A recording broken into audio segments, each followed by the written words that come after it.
San Antonio, Texas, 80 miles south of Austin, where Mack Brown has spent 16 years as the head coach at the University of Texas. Tonight, that book will close as the final chapter in his brilliant career is written here in the Alamo Dome. The third highest ranked team ever to play here provides the opposition, led by one of the nation's elite quarterbacks. The 10th ranked Ducks of Oregon.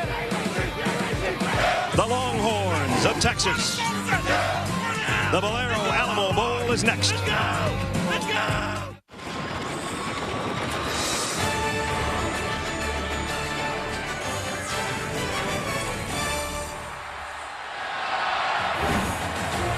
And we welcome you to the 2013 Valero Alamo Bowl in San Antonio. And our matchup, a battle between the Pac-12 and the Big 12. It's the Oregon Ducks and the Longhorns of Texas.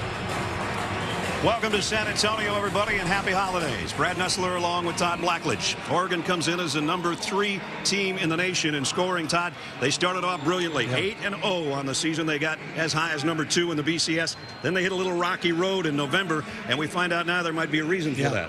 Well, everybody knew that Marcus Mariota, their quarterback, got banged up down the stretch, but the severity was pretty much unknown. He had a partial tear in his left MCL in the UCLA game. He never complained, he never made an excuse, and he never missed a snap down the stretch. But clearly, the Oregon offense was missing a dynamic part of it without him as a running threat. Now, he is maybe not 100%, but he's healthier now than he's been in a long time, and I expect him to play extremely well for this Oregon offense tonight. They are coming off a win, dramatic fashion in the Civil War, in beating their arch rivals from Oregon State in the final 29 seconds. So they come into this 10-2 on the season, 7-2 in Pac-12 play. And the Ducks of Oregon about set to take the field here at the Alamo Dome.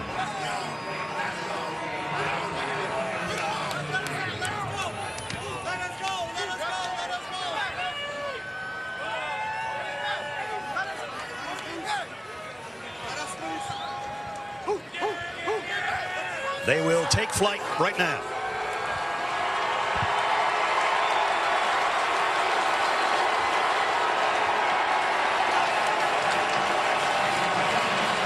They have a very great following, but still this place is full of burnt orange.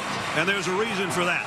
Because for Texas fans, they're going to remember the Alamo, whether it's win or lose tonight, because it's Mack Brown's final time on the sideline after 16 seasons and 158 wins. If he gets to 159, what do his Longhorns have to do tonight to pull an upset? You know, Oregon likes to use the slogan, win the day. For Texas, it's win the line of scrimmage. They must win the game up front. Defensively, their front, which is one of the strengths of their team, has to be disruptive in the run game and put a lot of pressure on the quarterback when they try to throw the football. And on offense, they must run the football. And if you want to benchmark, 200 yards is the number. Under Mack Brown, when the Longhorns run for 200 or more, they're 81-2. They started off the season 1-2. Then they put it together, and they, in fact, played for the Big 12 title in their loss to Baylor in their last outing. So it's one more chance to make their coach a happy man. After a great career at North Carolina, 16 years in Austin as the head man, and it all comes to a close tonight. One more pregame interview for Mack Brown, and it's with Holly Rowe. Well, Coach, you've been adamant that you don't want this game tonight to be about you, that you want the focus on your team. So what is it that they do need to focus on to win against Oregon tonight? Well, Oregon's a great team. They're a BCS caliber team. They've got tremendous speed. A team that 4 or 5 weeks ago could have been playing for the national championship. We got to be us. Got to run the ball. Got to try to stop the run, get them in long yardage situations. We got to hit some key passes, and they've been really good in the kicking game. So we've got to be better than them tonight in the kicking game. You say running the football is crucial. You've had some depletion on your offensive line. You're down to 2 scholarship running backs. What will be the biggest challenge you have to overcome to run the ball? Well, let's hope we've got it enough, and they're really tired, and that's an issue, Holly. But right now, it's not an issue. We're going to play. Thank you, Coach. Thank you. On the other side is Mark Helfrich in his first year as a head coach of the Ducks of Oregon. And he said to us yesterday, it's been like a 3-day coaching clinic being around Mack Brown. Kind of a mentorship in a hurry over the last 48 hours or so. And Nick Aliotti, another longtime great, the defensive coordinator, 22 years he's been on the Oregon staff.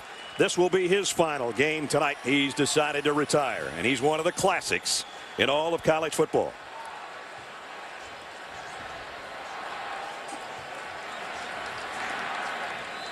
Max got the headset on one more time, looking for his 245th career win.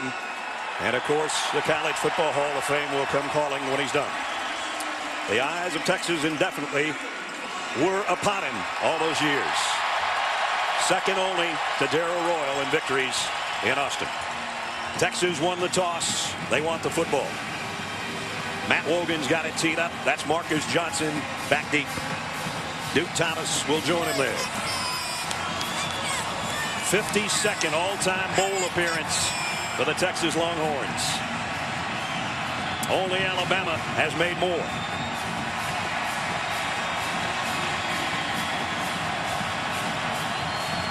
Valero Alamo Bowl underway. The kick is deep and won't be returned.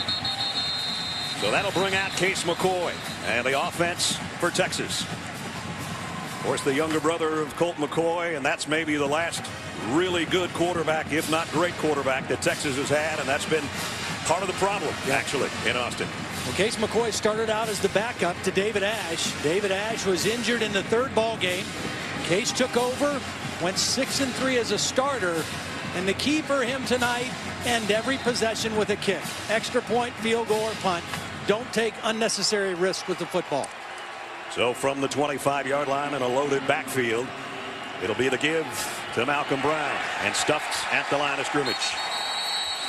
Rodney Hardrick made the tackle from his linebacker position as we take a look at our impact players tonight. And Malcolm Brown will have to make an impact. They've got to get a running game going. Jackson Shipley, with Mike Davis a little bit gimpy, has got to be the key man as a receiver. Tony Washington, leading sacker for the Ducks, and on the back end, Ekpre Olomu is an all Pac-12 defensive back. Now they got something going with a running game, first down, and a lot more. Late flag, though. Back at the 30-yard line. Yeah, Jackson Shipley, I thought, did a nice job of not blocking in the back, but a late flag. Holding, offense number 8, 10-yard penalty. Not a good enough down, I guess. Nope. And it's all coming back. They got outside. Watch Shipley. Well, there it was right away. When I saw it, he was getting out of the way, but he grabbed initially, and a good call by the official. He hooked Avery Patterson, the safety, so it all comes back now to the 17-yard line. And this is what Texas cannot afford to do, and that's get off schedule. Yep. They have to stay ahead of the chains, run the football, and then throw off a play action when they want to, not when the defense dictates. That's a spot foul, so it makes it second down and 18. Play action. McCoy's going to go long down the left sideline. Just overshot Marcus Johnson, who had maybe a half step on Ekpre Olomu.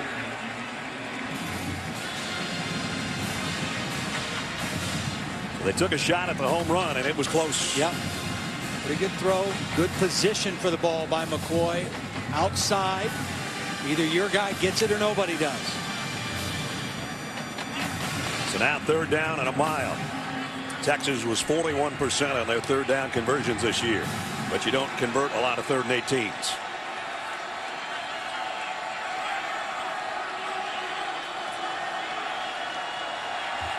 Ducks thinking about a blitz, and they bring it. McCoy down the middle, and it's intercepted, and it's Patterson coming the other way. Avery Patterson, and he's in. Touchdown, Oregon.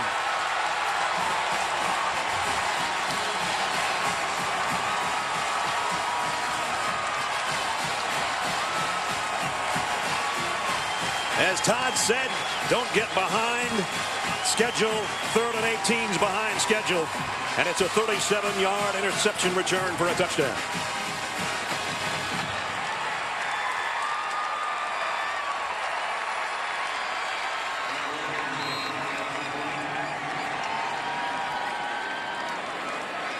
And now the Ducks show the formation shifted to the left. And now everybody will come in. And Matt Wogan will attempt the point after. The last thing you want to do against a high-scoring offensive team is give them a defensive touchdown. And that's just what Texas did. A gift. Little over a minute into the ball game. Case McCoy, late throw over the middle, high, deflected. Patterson, the senior safety, takes it 37 yards. 7-0 Ducks.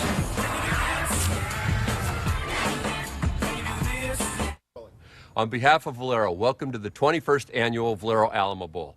I'm here with University of Oregon head coach Mark Helfrich and University of Texas head coach Mack Brown, whose teams have earned the right to play in one of college football's premier bowl games. As title sponsor, Valero is proud to be a part of America's bowl tradition that supports hardworking student athletes and scholars. So, no matter who you're rooting for, Go Ducks. Hook 'em. we hope you enjoy tonight's game and we wish you a happy new year. 7-0 Oregon. The third pick six thrown by Texas quarterback this year, Todd. Well, Jackson Shipley is the go-to guy on third down, so they have Ekpe Alamo on him. Now Shipley is going to actually get separation and is open, but the ball is thrown high, and that enables Avery Patterson, the safety, over the top to get the deflection. It would have been a catch, potentially a first down. The errant throw results not only in the turnover, but the first score of the game for Oregon. The 12th interception thrown by McCoy this year, and the third pickoff of the year for Avery Patterson, who took it the distance. So Wogan kicks off again, and again this one won't be returned, and they'll bring it out to the 25-yard line. Texas started the season, as I mentioned earlier, 1-2, and that was not a good thing for Mack Brown and the Longhorns. Losses to BYU and Ole Miss. Then they got it together, put together a string of wins, including a win in the Red River rivalry over Oklahoma, and then got all the way to the Big 12 title game and would have won the Big 12 with a win, but they lost that regular season, that last game, to Baylor 30-10. And then a couple of weeks ago, Mack Brown resigned or announced his resignation, coaching his final game tonight. So Texas will start again. Remember, they had a good run on their second carry of the ball game before the holding call, and this is Malcolm Brown, who gets out for 5 or 6 on that carry as we check in with Holly. Well, after the interception, Case McCoy came to the sideline and he was just sick. He's told us his one job tonight was to take care of the football. So Mike Davis, his wide receiver, kept pounding him on the shoulder pads. You got this, man. You got this, man. They talked about what they can change on that route. He's trying to get back into the game. He said that being resilient is one of the qualities that has really helped them this season. We'll see if they're resilient after that mistake. There's his career numbers, including the 19th interception a couple of minutes ago. Second down and 4. McCoy in the gun. Malcolm Brown to his right, and whistles and flags stop this play. And it's going to be a false start on Texas. False start. Offense number 72. 5-yard penalty. Second down. Our officials are from the ACC. Our referee, Dennis Hennigan. So 2 penalties on running play so far, and that's not good. And that's the most experienced offensive lineman for Texas, Mason Walters, the right guard, making his 51st consecutive start tonight. And again, Texas cannot afford those kind of mistakes. They have to do all the little things right to have a chance against Oregon. They'll keep it on the ground, and this one only back to the line of scrimmage. Kaylee Keefe on the inside, defensive tackle in on the stop. That brings up third down and long again. And again, that 5-yard penalty seems kind of innocent, but instead of having a 3rd and 3 or 4, they have 3rd and 9. So the first 2 third down plays of the game for Texas, both long yardage type situations. As you see, kind of middle of the pack on the third down conversions this year. 3rd down and 9. McCoy in trouble, threw off his back foot, got it complete, but it's short of a first down. Got it to Kendall Sanders, and he's going to come up a couple yards shy. It'll be 4th, and Texas will have to kick. Got some pressure that time from DeForest Buckner, and throwing off his back foot, did complete it. So that'll bring out the punting unit. Anthony Farah, who does both the punting and place kicking chores for the Longhorns, set to kick. Braylon Addison waits on the other end, and he's got a couple return for touchdowns this year. Switch and put a couple heavy guys back there to protect. Nice kick. Addison, fair catch. Over near the sideline and runs out of bounds around the 24. 11:38 remaining in the first quarter. Marcus Mariota and the offense for the Ducks on the field for the first time when we come back. The 2013 Valero Alamo Bowl is brought to you by Valero, keeping America moving. The Quicksilver card from Capital One. Earn 1.5% cash back on every purchase. And the all-new 2014 Chevy Silverado. Good pep rally earlier this week with the Longhorns and the Ducks both in attendance with all their fans. Been a fun few days here. Good turnout by the Oregon people. Most of them are in our hotel. A lot of green. A lot of green. Right now they're in front 7-0. This is their first offensive snap. Their score came on an interception return for a touchdown if you're just joining us. So Marcus Mariota and the offense. First down from the 24.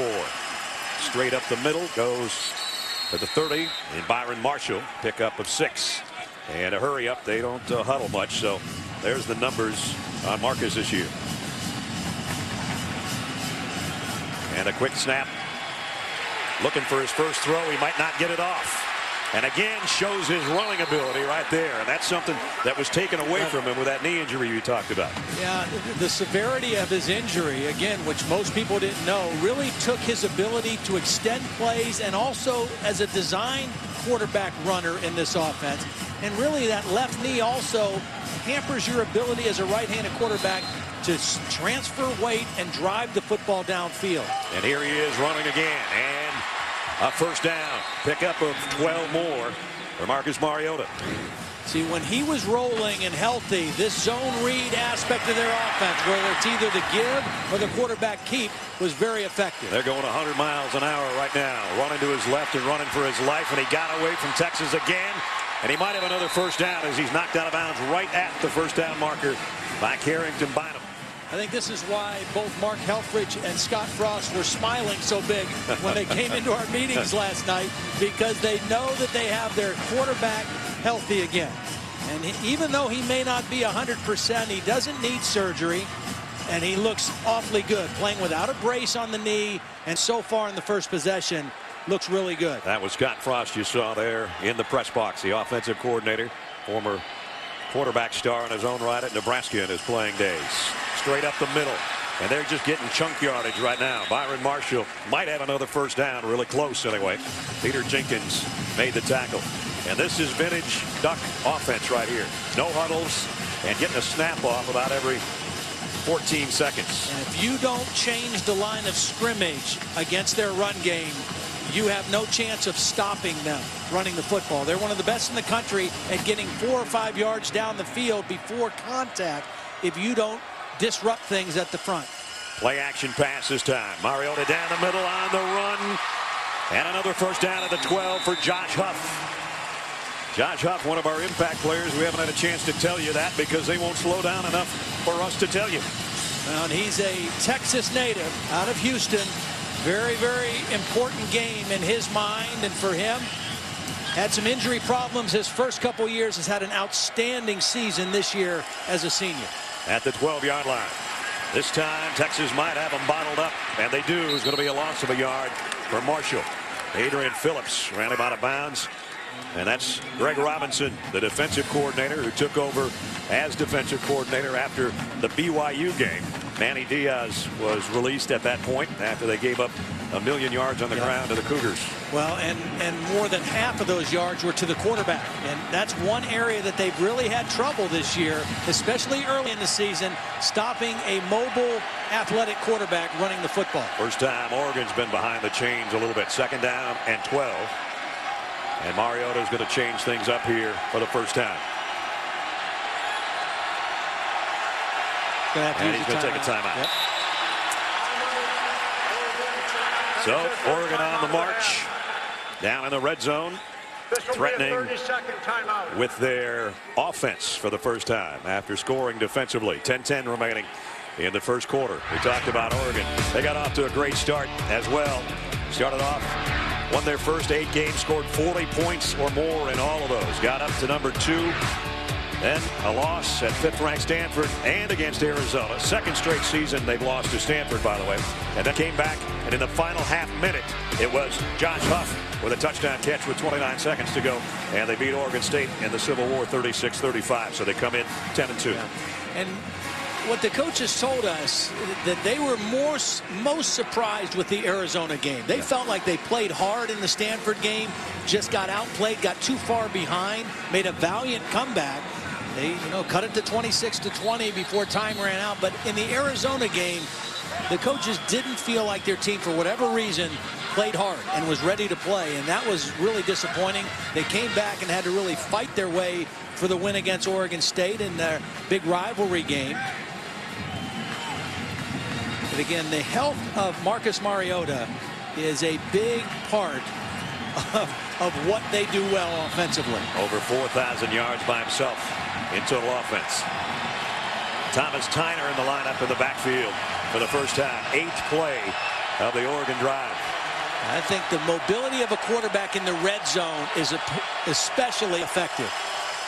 He's going to keep it after faking it to Tyner. And Mariota to the corner.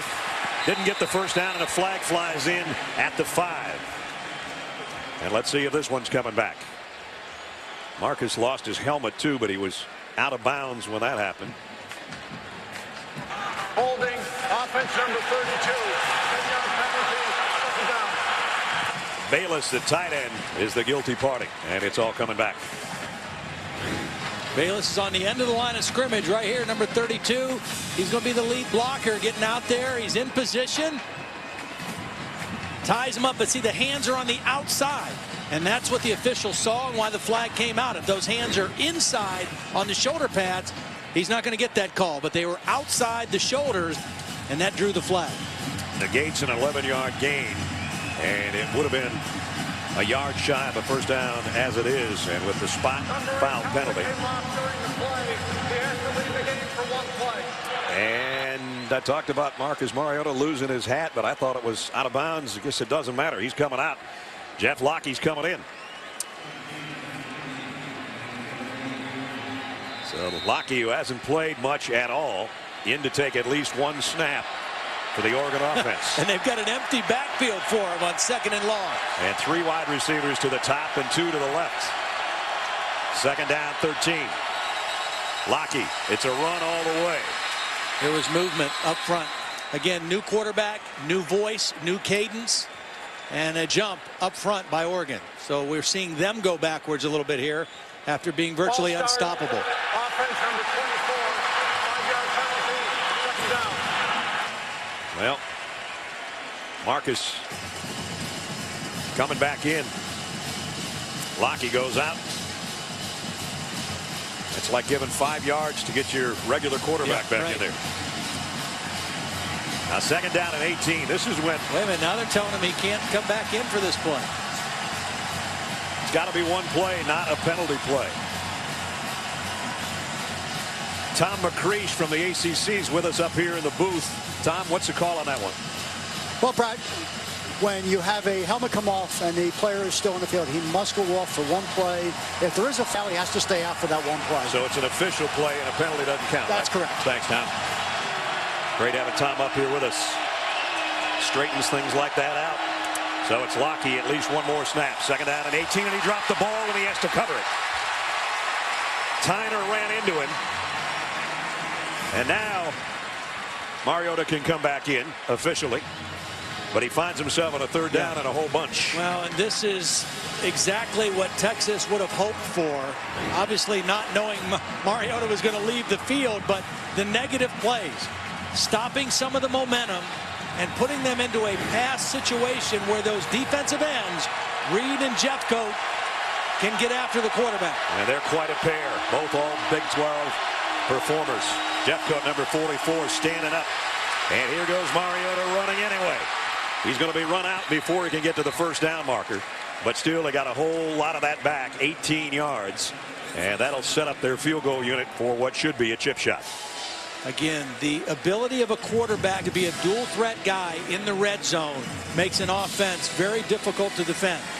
You want to rush the passer, you want to play man-to-man and run with receivers. If you leave a crease, a good quarterback like that's going to find it. Unfortunately for Oregon, just too much yardage needed for that conversion. Ducks don't kick a lot of field goals, whether it be Maldonado or this guy, Wogan. Matt is 4 out of 5, as you saw on the season. 25-yard attempts, and it's up and good. So Oregon had a good drive going there before their quarterback lost his helmet. A couple of penalties backed him up. He did get a big chunk of it back, though, and set him up for the field goal. 10-0, Oregon in front.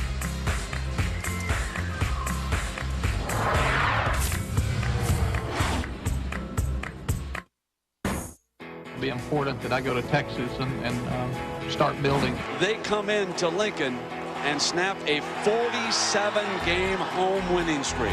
Ricky Williams, touchdown! The record is his. Texas wins an amazing Rose Bowl. Texas has defeated Southern California to win the national championship. One last time, the Texas Longhorns break the hearts of the Aggies. It's time for me to move on and let someone else come in and restart the program. Some of the highlights and, of course, lowlights. The resignation a couple of weeks ago. And everybody here to send Mack off, they would hope, with a win. But right now his team is down 10-0. The 10th winningest coach all time. This kick might be returnable. Duke Thomas. And he just got to the 20, and that's all. National championship at the end of the 2005 season. Bevo honoring Mack tonight instead of Bevo on his snout. He's got Mack in leather. 158 wins, second only to Darrell Royal, as I mentioned earlier. The BCS championship, they played in another one, and had Colt McCoy not gotten hurt, maybe would have won that one. Would have had a great chance to win. Alabama ultimately won that game. And really, since that point, in the last 4 years, they've been 30-20, and the biggest reason, lack of consistency from the quarterback position. Nice run by Malcolm Brown, weaving through traffic for 7 yards. I think this possession may be the most critical possession for Texas in this ball game, because they can't afford to fall too far behind Oregon, because Oregon doesn't take their foot off the gas pedal. They're going to continue to score and move the football. Texas needs to slow things down a little bit here and, again, establish the running game with their big offensive line. And this time on the sweep, Brown breaks free into the secondary. Another good run by Malcolm Brown, and no flags this time. So they had the same amount of yards penalty-wise as they did offense, but they get 12 more right here. Nice job, Malcolm Brown, following his tight end, Jeff Swain, number 82. And now Texas goes tempo without a huddle. Straight up the middle, but Brown will be stood up after a yard gain, and that's it. Of course, Texas lost Jonathan Gray, who was a sensational tailback, as he injured his Achilles in the West Virginia game. So Holly mentioned this earlier. They're down to 2 tailbacks. That's about it. Right. Well, they're without Gray. Of course, there was a pretty good one. Yeah, he was a pretty good one. Ricky Williams. And they also have 2 that are suspended. Dajay Johnson and Jalen Overstreet, both suspended for academic reasons, are not here as well. Here's Brown again. A good, tough run, and he's still standing up about 2 yards shy of the first down, and the ball comes out at the end. But that one was whistled dead. And I think because of that lack of depth at the tailback position, we won't see as much tempo out of Texas as maybe they would have liked to run. They're going to have to huddle and save those guys a little bit. You're going to have Joe Bergeron and Malcolm Brown, the only 2 guys carrying the football. Now, Malcolm Brown, when Jonathan Gray was healthy, he was averaging 20 carries a game, and they were kind of going back and forth. But since Gray got hurt, his carries have bumped up to 26 carries a game, and so he has really upped his workload, but he's been up for the challenge as well. I'm assuming he's going to get it here again on 3rd and 2, and he gets it again. And he's into Oregon territory, down to the 45-yard line. First down, Texas. Nice job blocking by Swaim and Mason Walters. Watch number 72. The left right guard pull around, get a block on the linebacker. The tight end kicks out. And that's just good power football for Texas. Again, the strength and the advantage they have is they're a bigger, more physical group at the line of scrimmage, and they've got big blocking tight ends as well. So in Oregon territory at the 43, and now Bergeron's going to give Brown a breather, and he goes down right at the line of scrimmage. Might have lost a yard as Ekpre Alamo in on the stop. This is a guy that has the opportunity probably to come out and go to the NFL if he chooses. Has not made up his mind yet. Said he'll talk things over with his parents, who right now are in Nigeria. Right. And got to wait till they get back before he thinks NFL. 5 straight runs by the Longhorns. And now play action. McCoy going to go deep. Got a man out there, and again just overshot. This time Mike Davis. So he's gone long twice, and he's had a little too much on it. When Oregon chooses to blitz and play man-to-man, Texas is going to take some shots down the field, and that's what happened. Oregon brought pressure. One guy comes free, and McCoy just a little bit outside with this throw. Davis had his man beat to the inside with the ball a little bit too far over his outside shoulder. I mentioned Davis. He's only practiced a couple days here in the last month. He has a hip issue. He did practice the last couple days. Looked okay running on that route. Third time Texas has been 3rd and 9 or longer. And again, 3rd and 11 here. Shipley in the slot and Alamo on him. They're going to play it safe on the ground. And getting to the 40-yard line is Bergeron. And that's about 6 yards shy of a first down. And this might be Neverland here. They might go for this on 4th down and 6. Looks like they are. Major Applewhite, the offensive coordinator. Mac Brown told us, you know, we're going to play to win. We're going to do what we always do. We're not going to just take a lot of unnecessary risks. But I think this is where you have to go for it. Again, this possession, I think, critical for Texas in this ball game. It's actually 7 yards to go on 4th down. 3 receivers to McCoy's left, and he's going that way on the crossing route, and he's got it. And it is Jackson Shipley, and Mac Brown says, move the sticks. At the last minute, they moved Shipley out into the middle of 2 other receivers and then brought him on a quick slant. It was a late adjustment of the formation. And again, on 3rd or 4th down, that's where Case McCoy is looking to go with the football. Jackson Shipley, the majority of his receptions result in a first down. A big one there to move it to the 32-yard line of Oregon.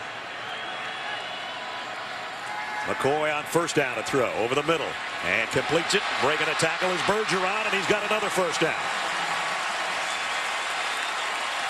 And now Texas is going to go tempo a little bit. They come up to the line in a hurry. Nice job by Bergeron, the outlet receiver, getting right up the field and getting extra yardage. Now back to Bergeron. Broke one tackle, a stiff arm, didn't get away. Whoa, he did get away. Somehow kept his balance. And let's see, he's okay. That was an awkward landing. Now Bergeron hurt his foot after 3 carries in the Baylor game and sat out the rest of the game. Great job maintaining his balance on that one. 12th play of the drive. And in the red zone at the 17-yard line. Malcolm Brown back in. Texas on a pistol set, and he goes straight up the middle. And he's going to drive his way down for 4 more. And this is a good-looking Texas drive. And obviously the conversion on 4th down huge, but they have stayed ahead of the chains for the most part on this drive. Right now, they're in the red zone. They're 3rd and 2.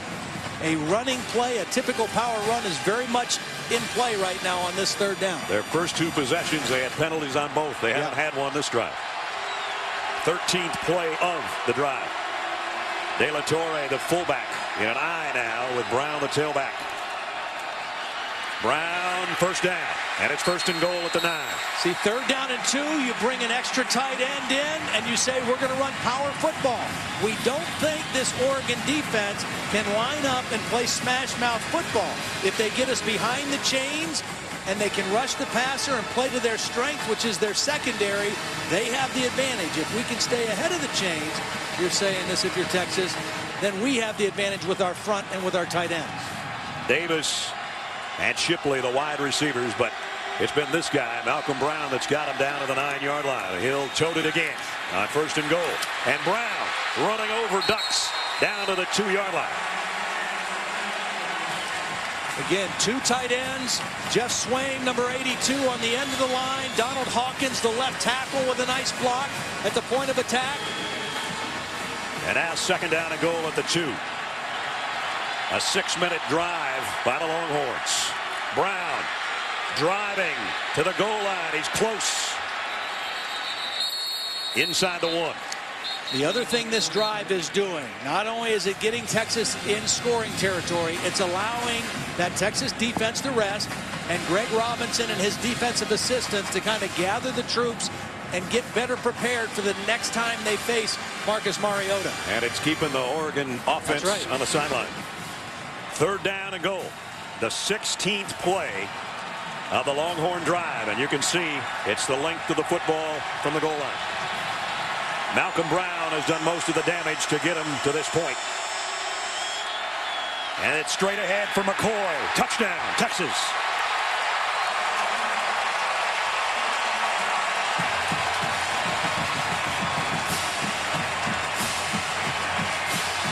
And you know he feels good about scoring after throwing an interception earlier. 1-yard touchdown by Case McCoy. Went right behind his center, Dominic Espinosa. I'm sure Oregon was expecting another run by Malcolm Brown. And Texas got the quarterback sneak in for the touchdown. Anthony Farr in for the point after. Up and good. A 7-minute, 12-second drive by the Texas Longhorns. Just what the Longhorn doctor ordered. 1:24 remaining first quarter. Mack Brown's Longhorns back in it, 10-7.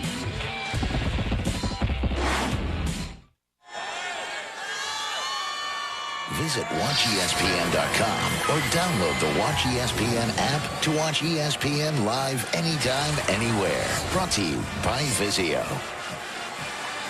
So Ledge, Oregon got 10 points in about 3 minutes and 17 seconds. Texas got 7 points in 7 minutes and 12 seconds. And the most critical possession for Texas in this ball game. Power running, time consuming. The first 2 Texas offensive drives, they had 7 plays, only 15 yards, had a turnover, a couple penalties. That time, no penalties, 16 plays, 79 yards, and pay it off with the touchdown. So Nick Rose will kick off. That's DeAnthony Thomas. And don't give him a chance, because he'll take advantage of it. One of the most dangerous running back return men combos in college football. And he's got a chance from 2 yards deep. Great speed. But he slowed down and knocked down before he could get to the 25-yard line. Well, Capital One Bowl Week continues later on tonight. Taylor Kelly and the Sun Devils square off against the Red Raiders in the National University Holiday Bowl. All part of Capital One Bowl Week. Number 14 Arizona State against Texas Tech tonight, 10:15 on ESPN. Second meeting between those two teams. We just got done seeing Arizona State a few weeks ago in the Pac-12 title game. And it was a great start for Texas Tech, and then it fizzled a little bit. We'll see if they put it back together tonight when we're done here. We have 1:18 remaining in the first quarter. Good game. Oregon with an interception return for a touchdown and a 25-yard field goal. As I said, their time of possession virtually nothing compared to what Texas did on that last drive. And this is Mariota, who's going to go out of bounds after a pickup of about 3, and we check in with Holly. Bad news for Texas. Their big physical safety, Adrian Phillips, who has 75 tackles on the season, has been taken to the locker room. They're evaluating his left hip. So in the game now, you guys see number 5, Josh Turner. He has experience. He's played in 10 games, has 34 tackles, but they'll miss the physicality. They sure will. And the leadership. Phillips is one of their captains. Jenkins makes a nice stop on Marshall. You know, it's funny because Jenkins had Mariota behind the line of scrimmage on first down and couldn't finish the tackle. That time on second down, he wrapped up and got the ball carrier to the ground. So back-to-back plays. Nice job by Peter Jenkins. Tyner comes back into the Oregon backfield. 3rd down and 5. And you can hear the crowd in burnt orange coming to life here at the Alamo Dome. Texas moving Jeffcoat around in a stand-up position. Blitz coming. Easy throw and catch to Tyner, the freshman. And he's run out of bounds on the Texas sideline with a first down. So on 3rd and 5, he got 10. Little talking going on by both sides right now.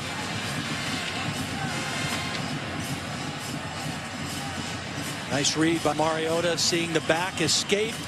Kind of a hot route, anticipating a blitz. There was no blitz, but the back was wide open anyway, and a good decision.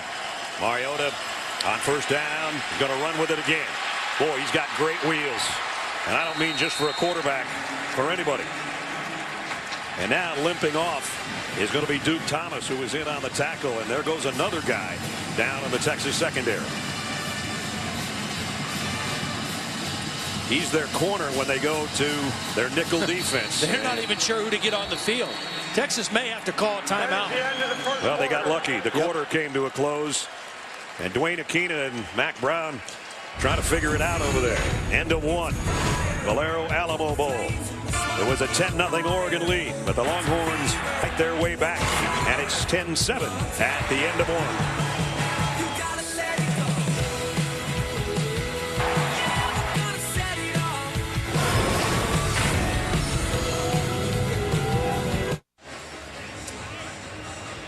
Welcome back to the Valero Alamo Bowl in San Antonio. Set to start the 2nd quarter. Brad Nessler, Todd Blackledge, Holly Rowe, and our ESPN crew. Hope you had a good holiday and a good new year upcoming.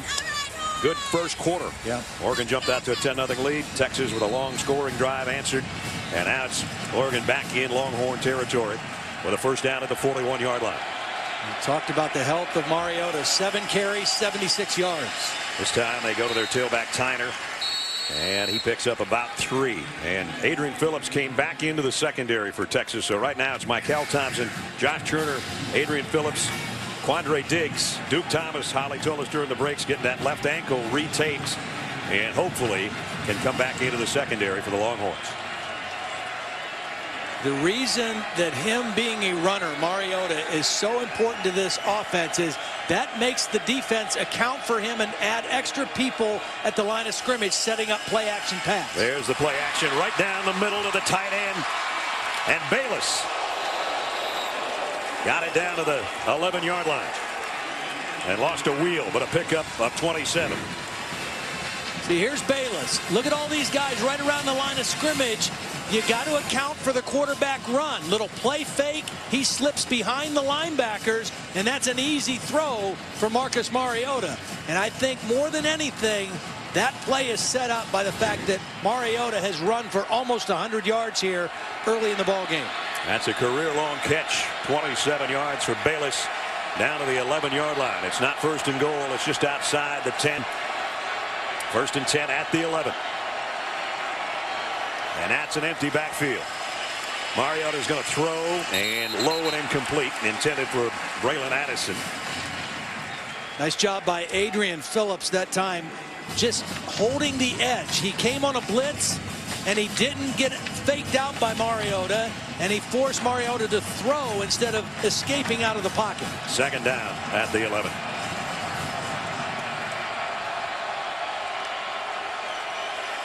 Mariota again, play action. In trouble from behind. He doesn't know it, and the ball is out. And it's going to go out of bounds before anybody can get it. Jackson Jeffcoat finally got some heat on the Oregon quarterback. And we got a duck down as well, and that's Tyler Johnstone, the left tackle. The ruling on the field is that the ball was not recovered in bounds. It is Oregon's ball. What Texas is doing with Jackson Jeffcoat is similar to what they did in the Texas Tech game. Instead of lining them up on the end of the line every play, they're moving them around in different spots. This time he works on the guard instead of the tackle and easily beats Stevens to get to the quarterback. He was the Defensive Player of the Year in the Big 12. 12 sacks coming into the game. Won the Ted Hendricks Award as best defensive end in the country, and that's the 2nd fumble he's caused this year. And it could have been a beautiful gift, but they just couldn't find the handle before the ball got out of bounds. Tell you who made a nice play there. Jake Fisher, the right tackle, number 75.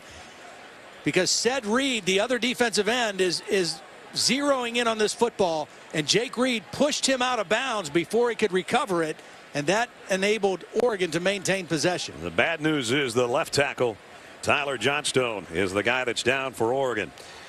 sophomore out of Chandler, Arizona, and he was clutching his right knee, and they've already taken the brace off that knee, or at least loosened it. And we're going to check on Tyler when we come back. 13:31 remaining first half.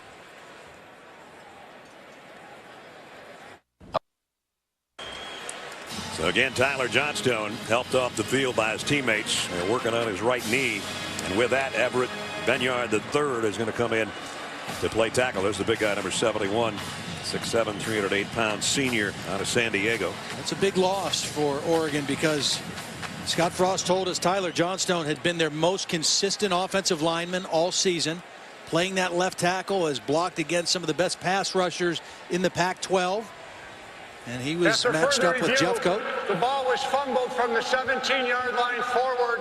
It went out of bounds forward to the spot of the fumble. By rule, the ball is returned to the spot of the fumble, the 17-yard line. So that's going to back it up about 3 more yards, and it's going to bring up third down and about 16, I think, upcoming. And this would be a huge play for the Texas defense if they could force just a field goal here. Trailing by 3 with 13:31 remaining in the half.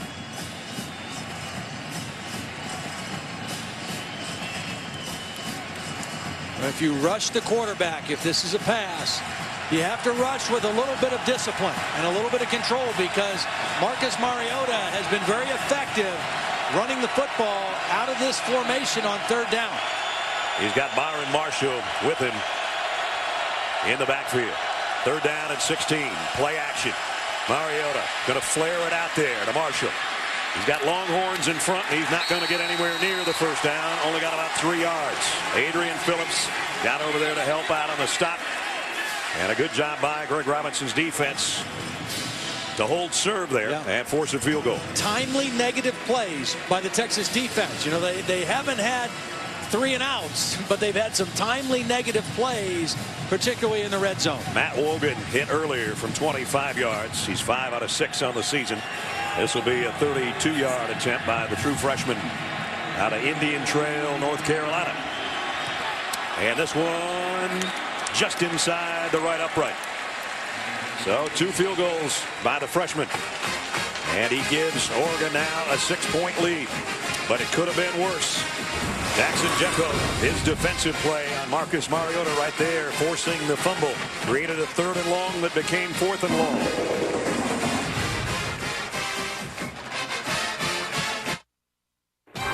The 2013 Valero Alamo Bowl is brought to you by Taco Bell. Sometimes you gotta live Mas. BNY Mellon, invested in the world. And Geico. 15 minutes could save you 15% or more on car insurance. Riverwalk isn't any prettier than during the holiday season unless the Spurs are winning the NBA title. Then it's lit up just about like that. 13-7. Oregon in front after a 32-yard field goal, capped a 60-yard drive in 10 plays. And the guy that hit the field goal, Matt Wogan, set to kick off to Marcus Johnson and Kendall Sanders. And this will be returnable from the goal line by Kendall Sanders. And Sanders has got a little bit of room, and he's out to the 35, maybe the 36-yard line.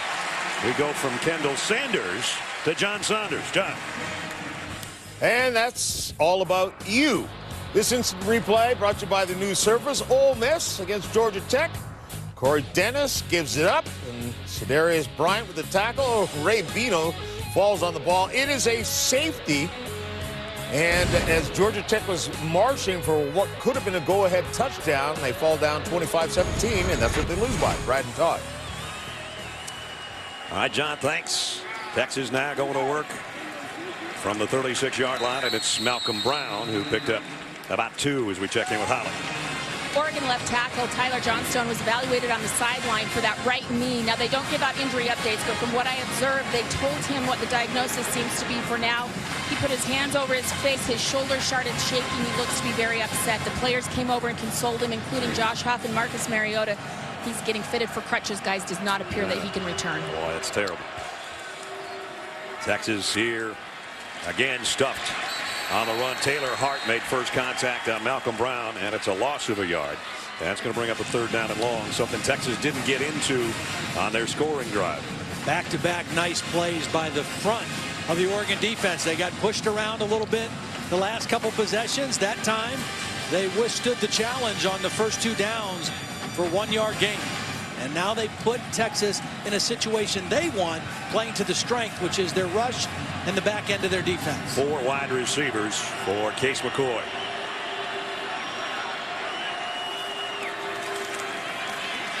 McCoy down the middle. It should have been caught by Shipley, but he couldn't hold it. Brian Jackson put a hit on him, and the ball came out. Talked about this secondary of Oregon. They have played a lot of ball together. A couple of these guys have been playing since their freshman year. They have great communication. They work well together. Brian Jackson, a safety out of Hoover, Alabama, with a perfectly timed hit as the ball got to Shipley. So that'll force a punt by Anthony Farah.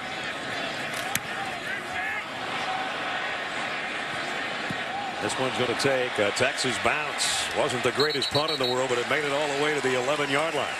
So it ends up being a good one. 10:58 remaining first half. Oregon leads by 6. Back at the Valero Alamo Bowl in San Antonio. 13-7. Oregon out in front. Brad Nessler, Ty Blackley, Holly Rowe along with you.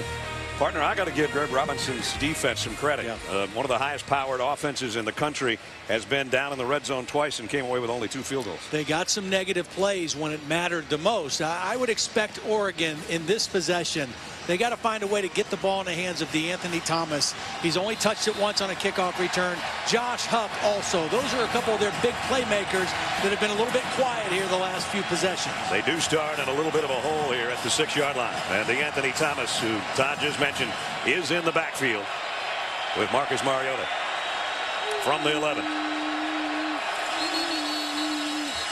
He gets the call. There's a flag down, and he's going down, courtesy of Jackson Jeffcoat for no gain. Again, Dennis Hennigan, our referee. Ball start, 71 offense, penalty, first down. That's Everett Bernard III, the guy that's in for Tyler Johnstone, and he gets the false start penalty. And Jackson Jeffcoat that time, instead of being in a stand-up position, was lined up with his hand on the ground right over the new guy. And I would expect Greg Robinson to keep Jeffcoat there and to see what this backup offensive tackle has. So first down at 15, back at the 6, and this is Mariota on a run all the way, and they're going to drop him at the line of scrimmage. Carrington Bynum with a tackle.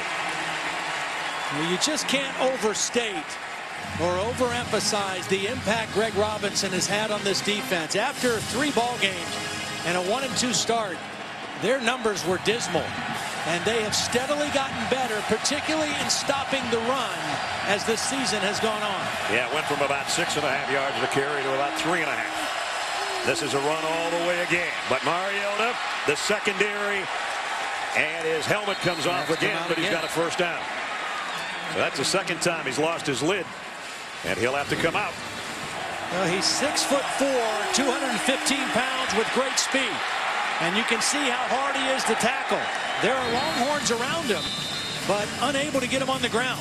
Better strap that thing on a little bit tighter. That's his 5th run ledge of 10 yards or more already in the first half. Now his best game rushing, 122 yards against Virginia. That was only on 4 carries. Lockie will give it off to DeAnthony Thomas. He only got a couple before the Longhorns can stop him. Desmond Jackson was the first guy there, and here comes Marcus back out. Helmet on. The most carries he had in a game was 13 against Washington. He may break both of those marks before this game's over tonight. Yep. The good part is we told you he was healthy, and he's showing that with his running ability tonight. The scary part is the coaches said they don't think he's 100%. Right. I was just thinking that. Looks pretty good at 95. Second down and 8. Here's DeAnthony Thomas spinning his way close to a first down. It'll be about a yard shy. We got a late flag. Going to have a personal foul after the play is over, I think.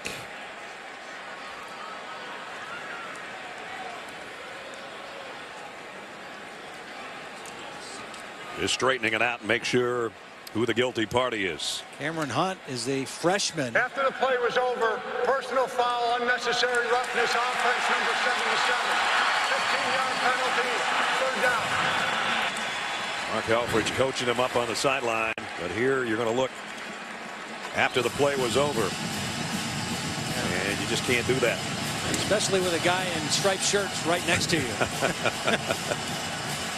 Now they have two backups in on that offensive line. Nana Gregg has come in now, a senior. And it's 3rd down and 17. And Jeffcoat again in the stand-up position. Here's Jeffcoat, the defensive end, their best pass rusher, trying to give him a different look. Mariota's going to float it out too far in front of Josh Huff. And Texas defense holds and is going to force a punt. The negative plays, whether it be by a defensive play or a penalty against Oregon, has been the saving grace for this Texas defense. They have capitalized on the negative plays and forced another punt.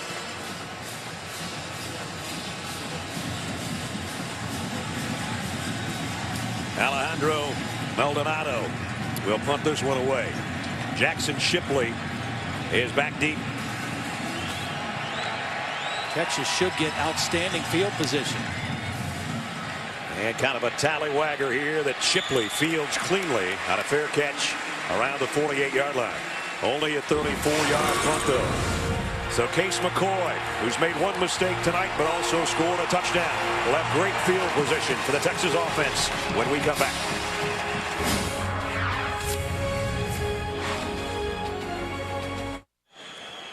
(13-7). Oregon out in front. Most of the 70 yards rushing tonight is courtesy of that guy for the Longhorns, Todd. Well, he's a 225-pound back, and they're just using their strength. Combination of runs. This is a power run. Kick out by the tight end. They pull the guard around. Big opening outside for Malcolm Brown. They've run inside zone, and they've also run outside zone. This is a 2 tight end formation. This is just the outside zone stretch play. And watch these Texas tight ends and linemen just stick on their blocks. And Malcolm Brown doing a good job running behind this physical offensive line. He's getting a breather right now. Joe Bergeron is in there. Makes you wonder if they're going to take a shot with Case McCoy after the good field position on the short punt at the 48-yard line. The throw is tipped but caught by the tight end, Jeff Swaim, I should say. Pick up of a couple. I hear what you're saying about taking the shot, but again, you got to stay ahead of the chains. And so if you throw on first down, you better make sure you complete it. Now, they only gained 2 yards, but that's better than 2nd and 10. They just shaded on the 50 on the Oregon side with a 2nd down and 8. The guy Texas needs to get involved if he's healthy enough is Mike Davis. He's out there. He's a big play receiver, number 1. They got to get his hands on the football. Bergeron runs into Hart first and still powered for about 3 yards. Taylor Hart is just one of those big physical guys. 6'6", 287 pounds. Coming into the game, 64 tackles from his defensive tackle position. That's a lot of tackles for an inside interior defensive lineman. Second team all Pac-12 performer. 3rd down and 6. The tight end shifts to the right side. And McCoy's going to go that way to him, but he dropped the ball. Now that's a good read, a good decision, and a good throw by Case McCoy. And Swaim, who's done a beautiful job blocking, just started to look upfield, I think, before he secured the catch. That's 2 drop passes by the Longhorns on 3rd down. Good decision here to punt the football. Your defense is playing well. You're creating some negative plays. Try to pin them back deep again with this punt. You saw Swaim say to Case McCoy, my fault, over there on the sideline. Now Farrah to punt. Fair catch. Taken just inside the 15-yard line. Let's take a look at our matchup. Capital One Bowl on January 1st, Wisconsin and South Carolina. First meeting between these two from the Big Ten and the SEC. So it'll be interesting. Yeah, it will be. Wisconsin, very physical, can really run the football. They'll challenge that South Carolina defense. Gordon and White just picking up in the footsteps of all those other great tailbacks for the Badgers. I'll tell you, the fun guy to watch in that game, though, too, is the quarterback for South Carolina, Connor Shaw, one of the most underrated players in all of college football. There's so many great quarterbacks in the SEC this year, and he always seemed to get overlooked, but he was always one of our favorites. First down at the 15. And Byron Marshall only got about a half yard. Malcolm Brown, the other Malcolm Brown. They got one on offense, one on defense. He's played well this year, too. It's big physical. They got a couple 300-pounders there on the inside. You know, this team, when they played Baylor in that last game, they held Baylor under 60 yards rushing in the first half. They really controlled the line of scrimmage. Second down and 9. Blitz off the corner. And Mariota's going to run the other way, and he's going to get another first down. So again, that's his 6th run of 10 yards or more. And a beautiful read, because Texas was blitzing from the opposite side. And I think Mariota saw that, pulled the ball and kept it, and ran away from the blitz for a big gain. He's been the biggest part of their offense tonight as a runner. Otherwise, Texas has held the high-powered Ducks, who average 47 points a game, pretty much in check.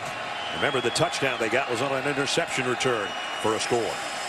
Mariota going to loft it for DeAnthony Thomas on the sideline, and just a little bit off his fingertips. Well, they had what they wanted. DeAnthony Thomas coming out of the backfield, working on the linebacker Santos. That's a mismatch. And the ball just a little bit overthrown by Mariota. Tell you what, Santos hung in there pretty good. He did. Took a good angle to the receiver. And again, you see Thomas in there with Mariota. That's a dangerous duo. Second down and 10 from the 26. Here's a long one down the middle, complete, and it's Josh Huff. Pickup of 24 on a first down, Oregon. Well, Josh Huff again has been a little bit quiet. Nice job running right down the seam, zone defense for Texas, and Mariota does a nice job picking him out in between defenders. First down right at the 50. Back to the ground game, and a whistle before the play. Ball start, offense number 1, 5-yard penalty, first down. Getting back to Josh Huff for a minute. He had a career game in the Civil War, including the touchdown to win it with 29 seconds left. He caught 9 balls for 186 yards and 3 touchdowns. Yeah. There's his numbers on the season. Also, he's a Texas native, and he's made it very clear that the Longhorns didn't offer him a scholarship. That's why he wants to really shine tonight against the Burnt Orange. A little dispute in what actually was said or not said in that recruiting process. And again, the Longhorns have got it all bottled up. Marshall goes down, and that's Shiro Davis with a big play. Again, the timely negative plays. So far in this game, that's the 4th negative rushing play and the 5th penalty on Oregon's offense. And when they have stayed on course, Texas has had a difficult time stopping them, but the negative plays have been huge so far in the first half. Second down and 19. They've got to get all the way to the Texas 40 for a first down. Mariota, wide receiver screen. That was bobbled, but caught a second time, and now planted is Braylon Addison. Boy, I think the ball, well, it didn't come out. It came out for a second, and he caught it again. You want a defense to run to the football. The way you tackle fast players in space, you don't depend on one guy. You get guys running to the football. Watch all these orange shirts running to the football and securing the tackle. He might have caught it 3 times, Todd. He did hold on, though, but it's third down and 18. 3 wideouts to the top of the screen. And it's going to be DeAnthony Thomas. They play it sort of safe here. And the Longhorns swarm under him and around him at the 47-yard line. And there's a psyched defensive coordinator. I think part of the decision to run the ball there by Oregon was, hey, we've got a backup left tackle in.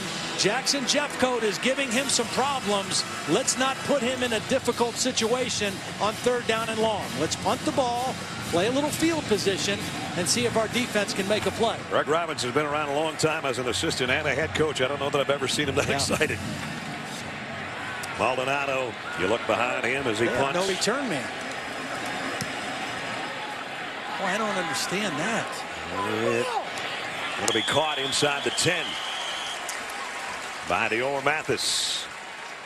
So a 44-yard kick and nobody back to shag that one down for the Longhorns. Capital One Bowl Week continues Tuesday with a triple-header on ESPN. 12:30 Arizona takes on Boston College in the AdvoCare V100 Bowl. At 4 o'clock, Rice and Mississippi State get together at the AutoZone Liberty Bowl.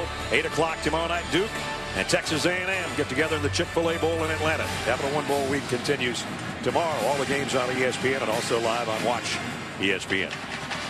Could be the final time you get a chance to see Johnny Manziel play for Texas A&M.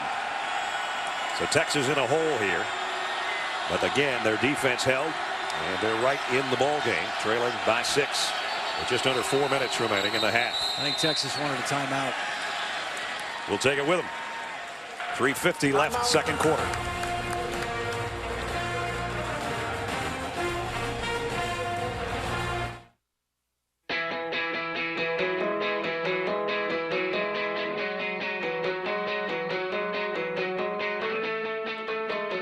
For over 100 years, our alumni have been earning awards like the Nobel Prize, the Pulitzer, Olympic medals, and the Heisman Trophy. But there's no sense limiting yourself just yet. The University of Texas. What starts here changes the world. Back in October, Texas was a 2-touchdown underdog to their rival Oklahoma. They came away with a 36-20 win, and the formula was very similar to the plan they had coming into this game. It starts with running the football.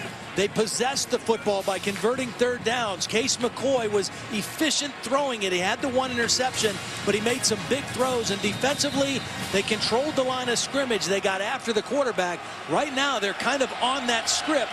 Even though they're behind in this ball game, they're playing it the way they need to. From their 8-yard line, it'll be Malcolm Brown. And Brown's got a crease. Malcolm Brown into the secondary. Brown across the 40, all the way out to the 48-yard line.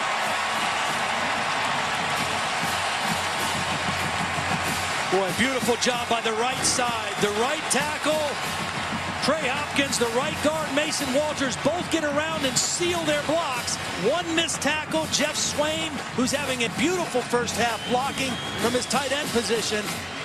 Big, strong run on first down. Malcolm Brown, a career-long 40-yard gallop, and he's over 100 yards here in the first half.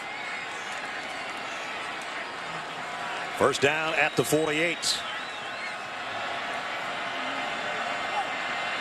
Again, Swain, the tight end, switches to the right side. McCoy pump fakes one way, comes back, and his tight end dropped another. Well, he's having a great blocking game. Yeah. I can't say much for his pass catching so far. And in both cases, he took his eye off the football. He's looking to go upfield before securing the catch. Watch his head turn before he secures the catch. He starts to turn to find the defender. First things first, catch the football. Case McCoy has 6 incompletions, but 3 of those have been dropped, so his receivers aren't exactly doing him any favors. And this one is whipped out complete to Kendall Sanders. Only got about 3 out of the deal, but they are in Oregon territory. And it brings up a more manageable third down situation.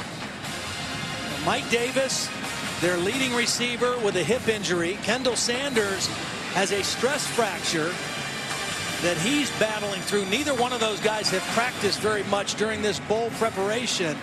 Both healthy enough to go tonight, and they are definitely big play guys when they get their hands on the football. You saw Raheem Castle, the middle linebacker, come out shaking up for Oregon. 3rd down and 7.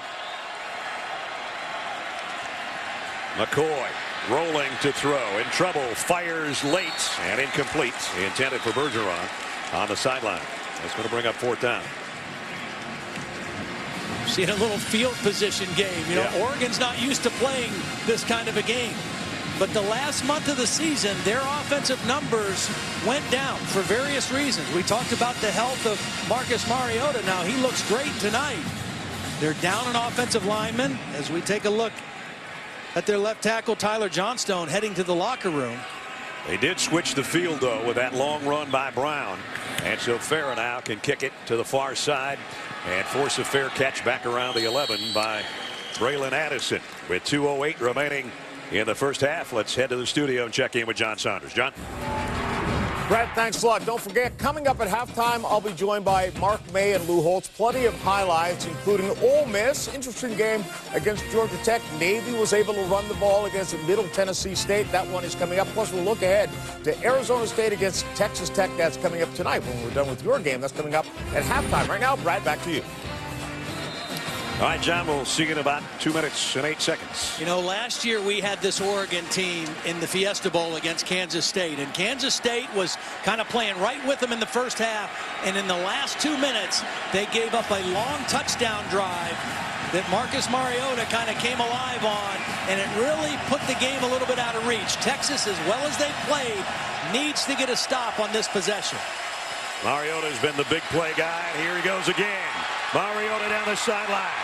Knocked out of bounds in front of the Texas bench, but he's got another huge gain out to the 45-yard line. They have had trouble stopping running quarterbacks all season, and I think this one might be the best, at least the fastest that they've faced all year. 132 yards in the first half on 12 carries. 10 yards plus a pop for number 8. Here he is, play action, down the middle, wide open to Anthony Thomas. And Thomas down to the 36-yard line. And just like that, again, they've played, Texas's defense has played solid. They've got negative plays, but in 2 plays, Oregon has completely flipped the field and is in scoring territory. Again, play action. Hit from behind, but throwing, that one's incomplete. Hit the dirt, Josh Huff, the intended receiver. And we've got a Longhorn player down. That's Jeffcoat. Oh, boy. Jeffcoat was in pursuit. And one of the Oregon players was trying to help him up, and he said, hold on a second. He is up on his own. Boy, he's a relentless pass rusher. Has had a great season. You know, he missed the final 7 games of the year last year with a torn pectoral muscle. Came back strong from that injury. And really has been on fire here the last 7 or 8 games.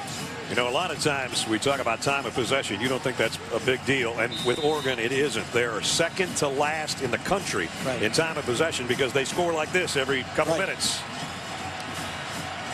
They only had 2 drives of close to 5 minutes. They both came in the UCLA game.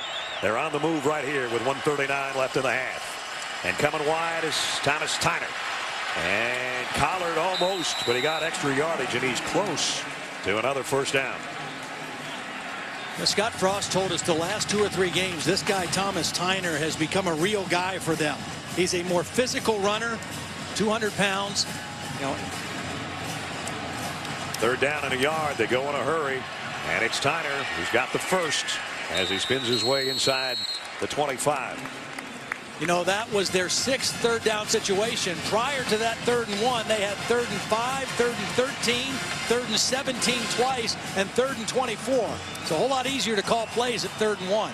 Scott Frost is calling him. Here's a slip screen complete to Addison. Addison, who did he get planted at about the 17-yard line by Leroy Scott.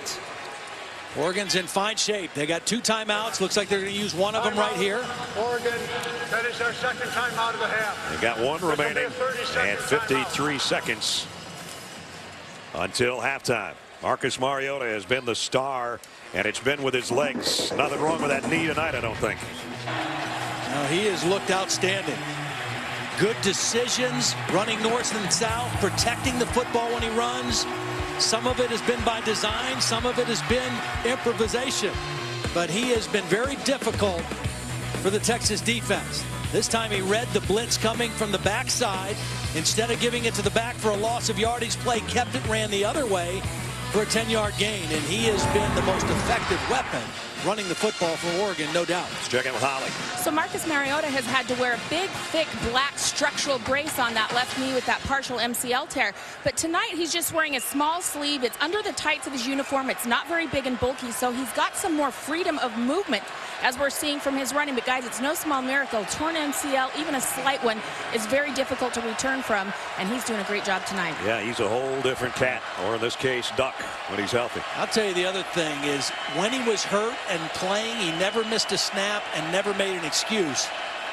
That's pretty impressive by this kid as well. By the way, Jackson Jeffcoat's back out there for the Longhorns. Mariota shovel pass inside. First down, Moore. Heading to the end zone. Touchdown, Josh Huff.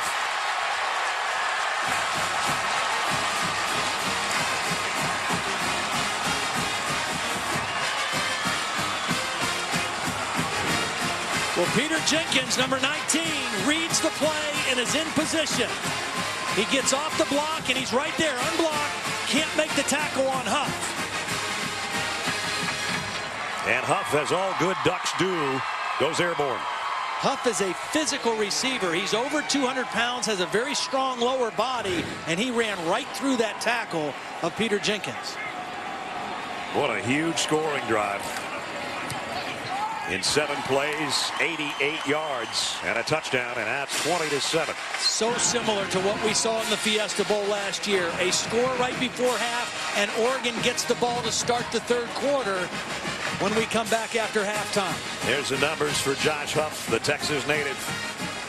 One of our impact players, and he just made an impact there. Capital One Bowl Week continues later on tonight. The Sun Devils and the Red Raiders square off in the National University Holiday Bowl. All part of Capital One Bowl Week. Number 14, Arizona State, Texas Tech. And their bowl histories. 4th time in the Holiday Bowl for Arizona State. 2nd time for Texas Tech. And always a great scene in San Diego. Done a lot of those, a lot of fun, and usually really high-powered, high-scoring games. This one, the score just changed completely on an 88-yard drive in 1 minute and 24 seconds. And now Texas doesn't have a lot of time to work unless they get a good kick return. And they're not going to get a kick return. Over the shoulder catch by Marcus Johnson. He'll take a knee, so they'll come out to the 25. They do have 2 timeouts remaining. And now they trail by 13. Another look at the touchdown. Well, it started with a couple of runs by Marcus Mariota, and then a beautifully executed shovel pass. Extend the defense, get Jeffcoat out of the way, and then a one broken tackle. Josh Huff, again, a powerful wide receiver. Scott Frost told us he plays with a little chip on his shoulder. That chip may be a little bigger tonight, being a Texas native. That's our Buick drive recap, and it was a heck of a drive in a hurry. And now Malcolm Brown, who's been most of the offense for Texas tonight, takes it off the right side. And that's going to bring it down to 35 seconds. And the rushing tonight. And now the throwing of Marcus Mariota. 130 yards and a touchdown on that last shovel pass that covered 16 yards. You know, it's interesting. This guy, through the first 8 games, was as good as anybody in college football. A front runner for the Heisman Trophy. He gets hurt. They lose a couple games in November, and not only does he kind of fall out of the top leaders for the Heisman, he's not even in the top 10. And his coaches, I think, took that personally. And, you know, Marcus is such a humble guy, maybe one of the most humble guys I've ever met.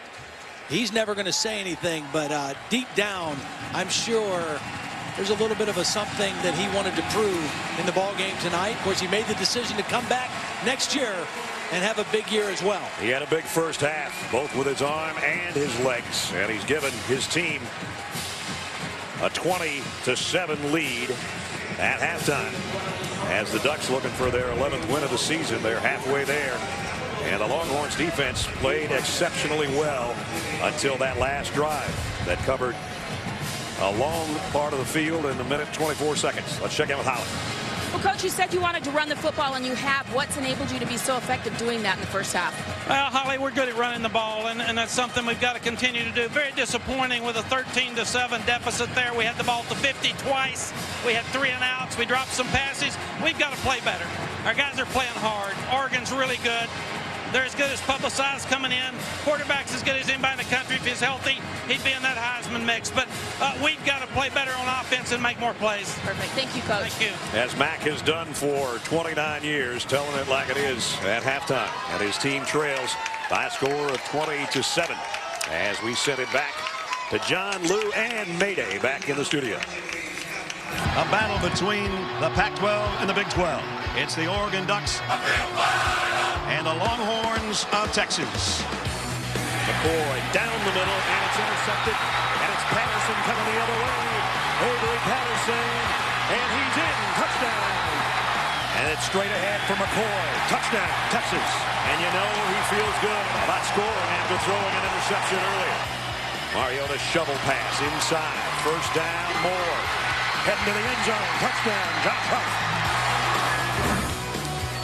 And we welcome you back to the 2013 Valero Alamo Bowl in San Antonio. And moments ago, with the Texas marching band on the field, spelling out Mack Brown, the head coach in his 16th season and in his final game tonight, as it all came together to a standing ovation by everybody in the Alamo Dome. And in his 206th game on the sideline for Texas, he'd love to win one more. But as Hank Stram used to say, sometimes you take the Concorde, sometimes you take the skateboard. And right now, as you look over my shoulder, Oregon's taking the Concorde. They've got 14 plays of 10 yards or more. Texas only has 3. Yeah, and it's just one of those crazy things. When you play a team as explosive as Oregon and as highly ranked as they are, you have to take advantage of every situation. They gave him a gift touchdown with the interception. Right. Then their defense played well. They had field position. They didn't capitalize with points. They had drop passes. And now the most important possession in the football game for Texas is their defense right now, because if Oregon scores again here on this possession, I don't think they can catch up. The Ducks will get the football as Nick Rose kicks high and short. And I mean short, down to the 23-yard line. And it goes to Keenan Lowe, and Lowe is out at about the 33-yard line as we check in with Holly. Well, Marcus Mariota has 132 yards rushing in the first half. I asked Oregon coach Mark Helfrich, do you need to get other guys involved? Nobody else has more than 15. He said, no, we're taking what the defense is giving us. He said, if they try to stop Marcus, we'll just go to somebody else. He said, having Marcus healthy and mobile makes us a whole lot better. Boy, has it ever in that first half. He was sensational. It really makes him a completely different team, because when he is healthy and can run, and that's a viable threat, you have to account for him with an extra defender and a half, and it just makes him that much more difficult. It sets up their play action pass. It makes them that much more dangerous. On the ground, Byron Marshall, who's been held pretty much in check tonight, picks up about 4. Adrian Phillips in on the stop. When you think about the balance of what Mariota has done tonight, as Holly said, 132 on the ground, 130 in the air, and he's going to the air, and a slant down the middle. And a first down at the Texas 43. Josh Huff again. 20 more yards for the Ducks.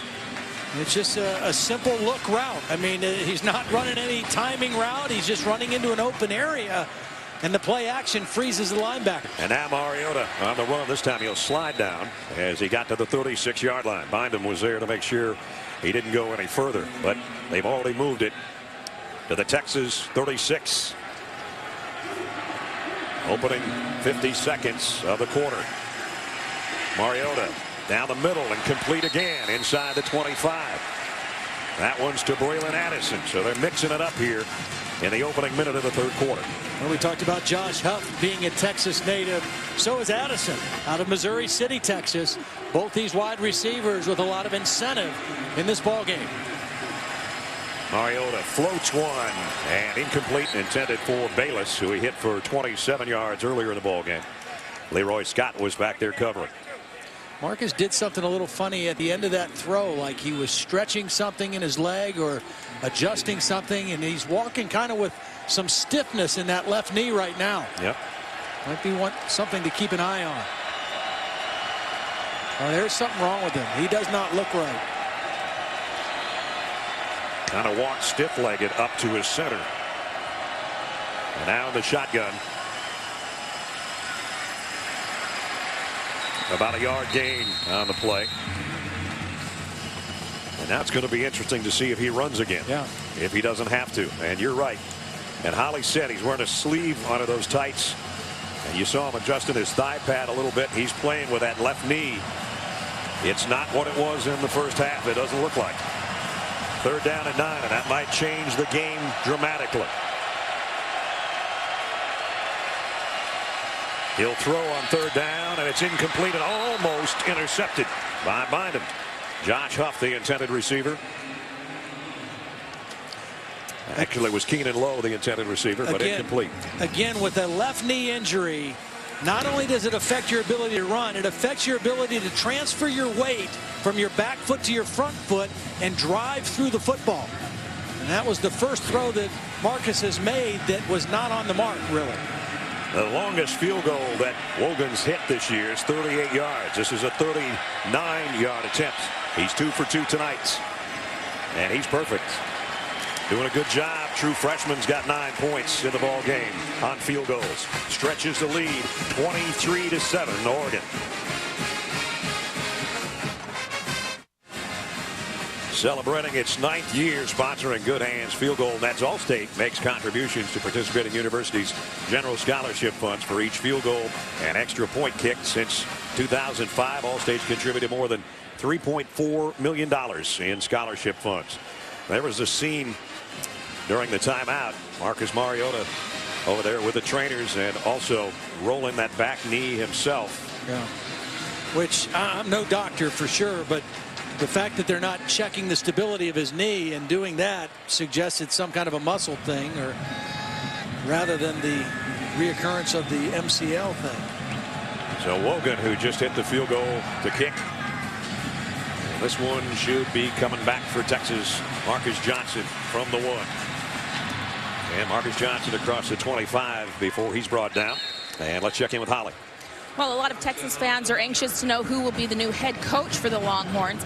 The athletic director, Steve Patterson, had a little impromptu press conference right before the game, and reports are that he said they're hoping to have somebody in place by January 15th. There's a committee in place. He said, we're not actually having these people fill out applications. It's trying to be done kind of secretly, as you might guess. But they are working on it. No new news to report. It's an 8-person advisory committee. They've got an executive search firm called Korn and Ferry, which also was involved with actually the hiring of Steve Patterson, the athletic director. So the same group is getting together that hired him to try to find a coach. I'll say one thing. I hope 16 years from now they still have 158 wins for Texas, and they'll be sorry that Mac's on his way out. If they do better than that, all the power to them. 2nd down and 8. The tight end in motion. They've thrown to him when he's gone in motion, but he's dropped a couple. And this time he's going to be a blocker. They got it to Mike Davis, but only about a yard gain. Nice job by the Oregon defense. That's the first catch for number 1, and it only got him 1. Now, partly because it was not an accurate throw.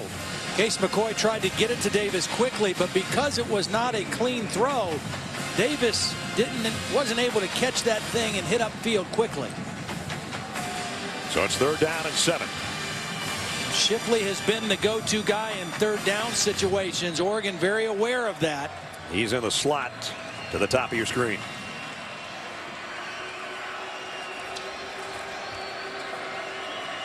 Davis in motion. McCoy going to go down. He throws it at the last second, and it's almost intercepted. Well, that's a good job by the Oregon defense, but that's poor protection. That was a 3-man rush against 5 offensive linemen for Texas, and they can't protect the quarterback.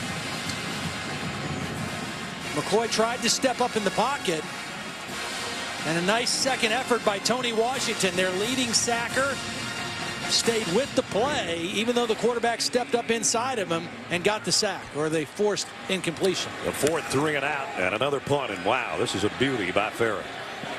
Way up in the rafters of the Alamo Dome. And Addison with a fair catch. 51-yard kick. 11:31 remaining. Marcus Mariota, will see how that knee is and the offense of the Ducks when we come back. 2013 Valero Alamo Bowl is brought to you by the Quicksilver Card from Capital One.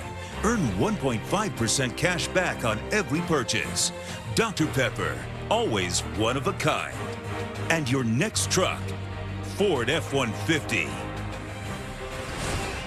Back in San Antonio, great host city for the Valero Alamo Bowl.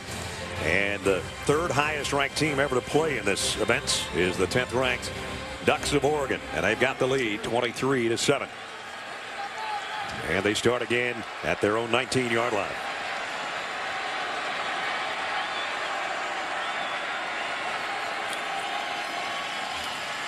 Inside run this time. Only a couple gained by Thomas Tyner. Checking in with Holly. Athletic trainer Kevin Stiles spent a long time rolling out the legs of Marcus Mariota. Not just his left leg that's been injured, but the right leg too. Looks like he may be cramping. He's been rushing an awful lot. There's a long halftime. That might have had something to do with it, but flags are down here. Penalty. And we're going to have a false start. False start, offense number 11, 5-yard penalty, second down. Braylon Addison a little too anxious. And Oregon, all their penalties have been on the offense, 6 of them. But they've got 16 plays of 10 yards or more tonight. So they can get it in big chunks. Second down and 12. And this time Mariota got away again. Throws on the run, and he throws a strike to Addison. And it's a first down. You know, and that right there shows you the difference in Marcus Mariota and some of the other quarterbacks that have been in this Oregon offense. We've seen the running ability, the escapability, but watch this throw, stepping up on a line to the sideline.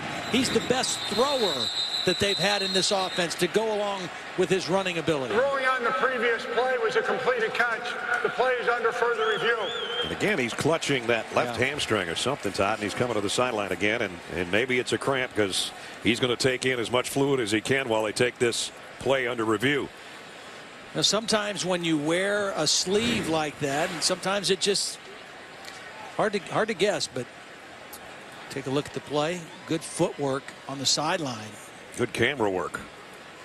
I think the play's good all the way. Yeah. Helps a little bit when you wear green shoes. Especially green and white shoes.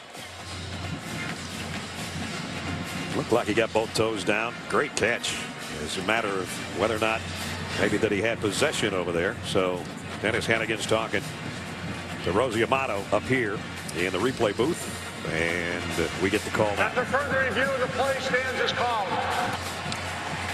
So it's first down, Oregon.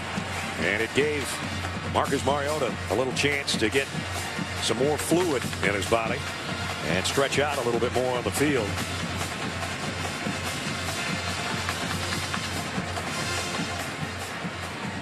Again, Lockheed's had to take a couple of snaps tonight when Marcus has had his helmet come off. He's got the chin strap re-snapped, and it's first down, Oregon at the 33.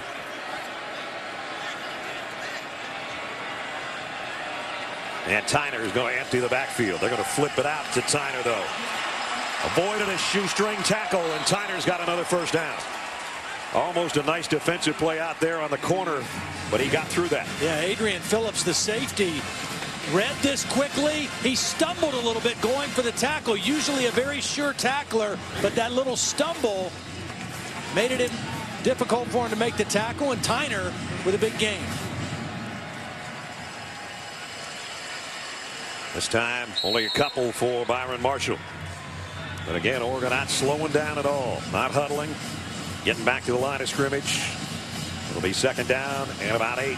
Well, the tempo has caught Texas a couple times. On the last completion to Huff, it was definitely the result of tempo. Here's just a little underhand pitch to Marshall, and he's going to go down for a loss. Malcolm Brown, the defensive tackle, hung in there, dropped him for a loss of 5. And I think Scott Frost and Mark Helfrich right now are kind of staying away from run situations for Marcus Mariota.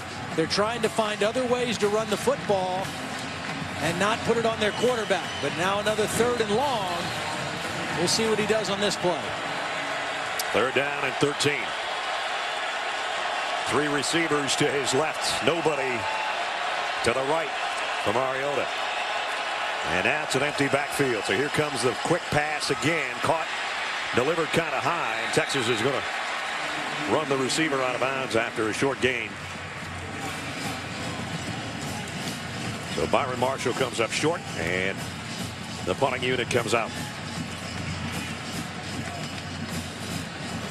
So no further damage done by the Ducks offense. And Alejandro Maldonado will kick away. Jackson Shipley back deep. Remember, Deshae Johnson, academically ineligible. He would have been the punt returner tonight. He's a more dangerous guy than Shipley. Shipley very sure-handed, however.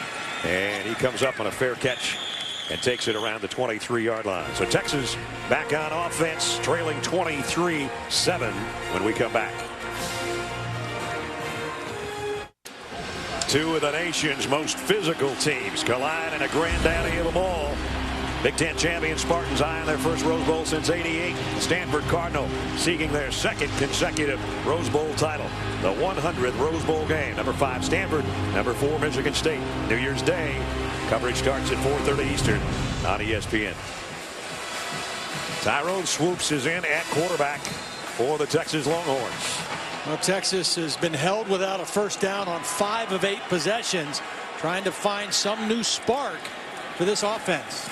With that, they'll keep it on the ground to Malcolm Brown, who's been their only offense, and he got a couple more before running to Taylor Hart again. Swoops is expected to compete for the quarterback job next spring, along with David Ash, who was the starter this year, had the concussion problems, and a very promising freshman coming in. Gerard Hurd led his high school team to back-to-back state championships. Swoops is a true freshman out of White-Wright, Texas. And in the shotgun on 2nd down and 8. Quarterback draw all the way. And he drew a bunch of duck defenders after a pickup of a couple more. It'll be 3rd down and at least 6 here for the youngster. In relief of Case McCoy. When we talked to Nick Aliotti last night, he wasn't sure. He thought his defense would play well. He was concerned about tackling because of the layoff in a bowl game. But I think he's got to be very pleased with his unit. And Nick, again, it's his last game, announcing his retirement. Had some interesting comments about what he would do in retirement. We'll talk about that as we go through the second half. Texas 3 out of 10 on their 3rd down conversions. And on 3rd and 6, Swoops scans the field and now dancing around, and all he can do is find a place to land. Lost a yard, and it's 4th down. Well, as is the case with a lot of young quarterbacks, there's David Ash looking on.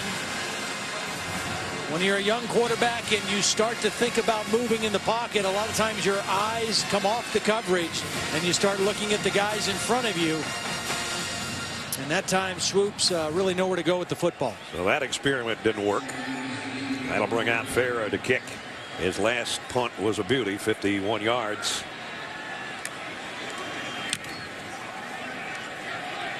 Addison might have a chance at this one. He'll take it at the 28, and he goes down at about the 25. Nice coverage by the punt coverage team for the Texas Longhorns. Holly? Well, Mac Brown actually gave us a nice update on David Ash, the quarterback. He has been out of all but about 2.5 games this year due to that head injury.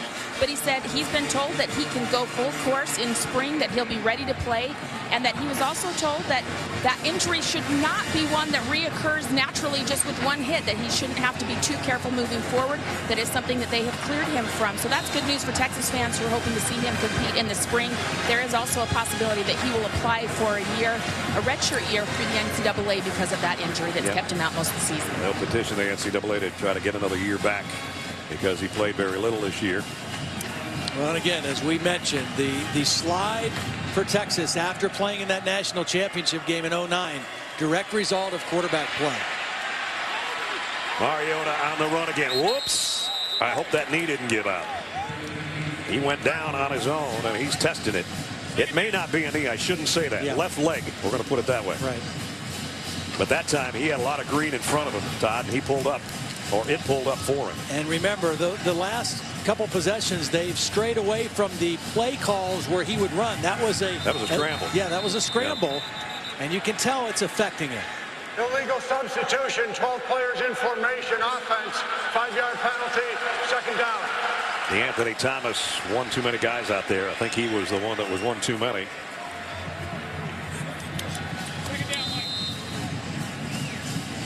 Mark Helfrich in his first year, 10-2. He's a first native Oregonian, I hope I said that right, to be the head coach at Oregon since John Warren in 1942. So dream job, and he's got some dream players, and one of them just got planted by Peter Jenkins. Pick up a 7 though for Marshall. Well, they play fast and they have fast players. I mean, that's the trademark of Oregon, and so you can bottle them up, and then they explode on you for a big play. And that time a power run by Marshall. He ran over Jenkins, and it's a 1st down Oregon. You know, the difference in these two offenses is very dramatic. For Oregon, 18 plays of 10 yards or more. For Texas, only 4. And it's hard to win football games against good teams if you don't have explosive plays. And Oregon, that's just part and parcel of how they play offense. First down. Mariota on the sideline throws a strike close to a first down to Braylon Addison again. It'll be about a yard shy. Maybe not even a yard.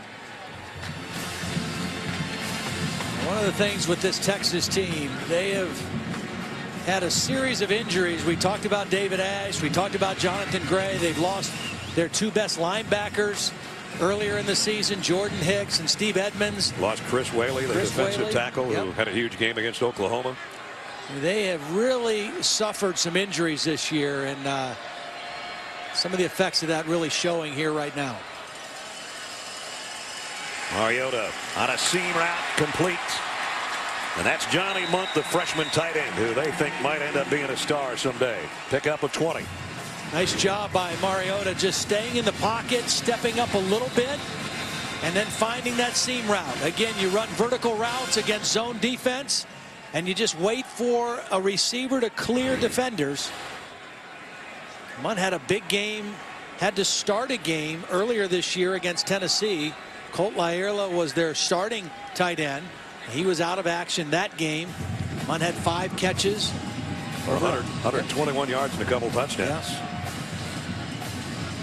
Mariota's hit his last 5 passes. The play was stopped because Michael Thompson, the starting safety for Texas, shaken up on the play. So first down at the 33 of the Longhorns. And Thomas Tyner, the freshman tailback, back in there with Mariota. And Mariota down again the other side. And Josh Huff, tough catch. And a good throw, 23-yard pickup. Again, just kind of another seam route against zone. So as soon as he clears an opening, Huff looks back to the quarterback, knowing once I get in this soft spot, the ball could come at any point. Mariota right on target with it. And that's 5 catches for Huff for 104 yards. So he's getting that little bit of revenge he wanted tonight in this Valero Alamo Bowl after not being recruited by the Longhorns in his native states. Tyner. Hanging with it was Timothy Cole, who brought him down after a pickup of 4. And we should mention, too, that Everett Benyard has settled down here. You know, he had to come in when Tyler Johnstone got hurt to play left tackle. Had a false start penalty in his first possession, but he has settled into it pretty well and is playing nicely. He's a senior, called on to anchor that left side right now. The Ducks have 447 yards of offense, and that sets a new single-season school record. Mariota to the end zone. Almost intercepted by Carrington Bynum. And it looked like Marcus kind of slipped when he threw that one again, Todd. Or maybe the leg gave him a little trouble. Yeah, I think he was a little hesitant to plant on that front foot and transfer the weight. Kind of gingerly tried to step into that throw, and that caused him to take a little bit off of it and not get it in there for the touchdown. The third down and goal. And normally this would be a quarterback draw threat a lot, but we don't think he wants to run quite as much, or that the coaches don't want him to run quite so much. We're going to call timeout here with 2:43 remaining. And the Ducks not wanting to waste an opportunity with a 3rd and goal. So we'll get a chance to talk it over. And with that, we'll remind you, coming up when we're done, Capital One Bowl Week continues. The Sun Devils square off against the Red Raiders in the National University Holiday Bowl, all part of Capital One Bowl Week. Arizona State number 14 against Texas Tech tonight at 10:15 on ESPN. A little over an hour from now. So 3rd down and goal, and a chance for the head coach to talk things over with his entire offense. I think Mark Helfrich has done an outstanding job this year. He was the offensive coordinator and quarterback coach. It's his 5th year on the staff at Oregon. Had a history being at Arizona State, was at Boise State, was at Colorado. He's coached quarterbacks for a long time, and I think he transitioned into that head coaching job really well. And one of the things that helped him was the continuity of the staff. Yeah. You know, Nick Aliotti was going to retire last year, decided to stay on for Helfrich's first year.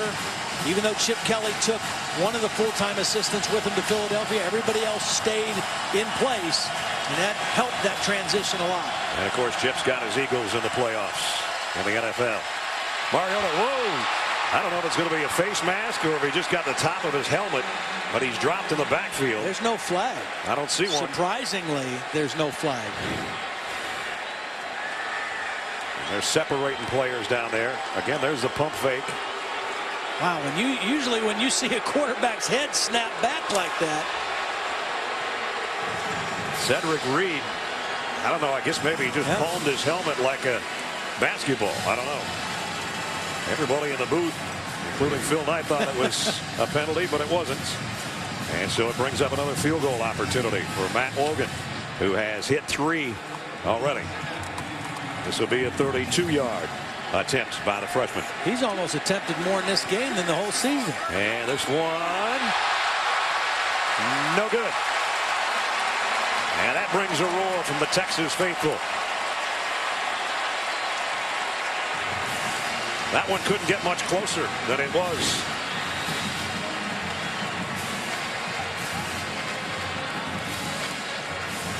Oh, it hit the upright. I didn't even see it. I thought it went wide right. Well, the Texas defense got a stop, aided by a no call on a penalty. And now the onus and the burden really is on the Texas offense. They've got to manufacture something here. They've got to figure out a way to get a couple chunk plays. You know, Texas hanging in there, hanging around at 23-7 late in the third quarter. But Oregon tied 4 red zone possessions. They've got 1 touchdown, 2 field goals, and a missed field goal. So it could be a lot worse. Swoops is going to air one out for the Horns. And they got it. No, in and out of the hands of Mike Davis. Would have been all the way to the 20-yard line. See, that's the kind of play that needs to be made for Texas. Mike Davis got enough separation. Swoops put the ball out there. They need chunk plays, and you just can't beat a team as good as Oregon if you don't capitalize when you have those opportunities. Terrence Mitchell was there with him, but Mike Davis most of the time makes that catch. So instead of a long gainer, the 4th drop pass by the Longhorns just makes it 2nd down and 10. Bergeron, he's going to go down for a loss. Raheem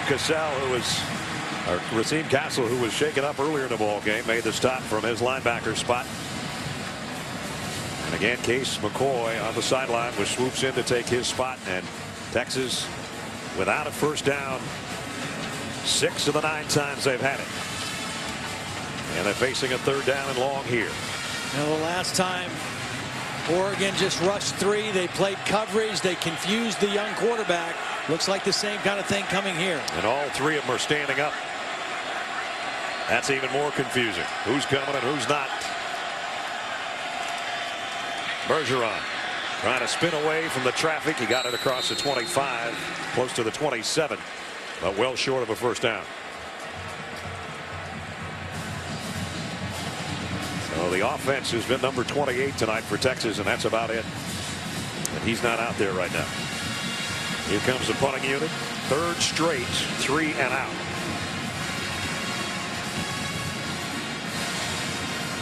Barrett a kick, and Braylon Addison is back deep. Has 2 punt returns for touchdowns this year. Both came in the Cal game. And he's got to call a late fair catch and lost the handle. I think they're going to have a penalty for interference trying to make the catch. He was a little late on the fair catch call, but they were too close to him. Don Harris was a guy down there. Interference with the opportunity to catch the kick. Kicking team number 9. 15-yard penalty. First down. Boy, going to give him great field possession again. Well, the punt was dying a little bit, and that's why Harris didn't know where the football was and got too close to Addison. And between his arms, between his legs, and he came up with it anyway. But a 15-yard walk-off is huge. because it's going to put the football on the line of scrimmage in Texas territory. I wouldn't be surprised to see a play-action deep throw right here by Oregon to try to seal the deal. 23-7. One of the last play or two of the third quarter. Great field position, an opportunity to kind of seal this one. All three receivers for Mariota to his left. He goes back the other way, and he got a little bit of pressure and threw it in the turf. Byron Marshall, the intended receiver. And we're down to 10 seconds remaining in the third. Well, whatever is ailing Marcus Mariota right now, it may not be serious, but it's very uncomfortable. He doesn't look comfortable with his legs right now as he did earlier in the ball game. Throwing or running. Yep. Here's Tyner. He's going to get dropped by Quandre Diggs to end the third quarter. No gain on that play. But Texas is going to have to gain a lot if they're to send Mack Brown out with a victory, because at the end of 3, it's a 10th ranked team in the country up on top of the Longhorns 23-7.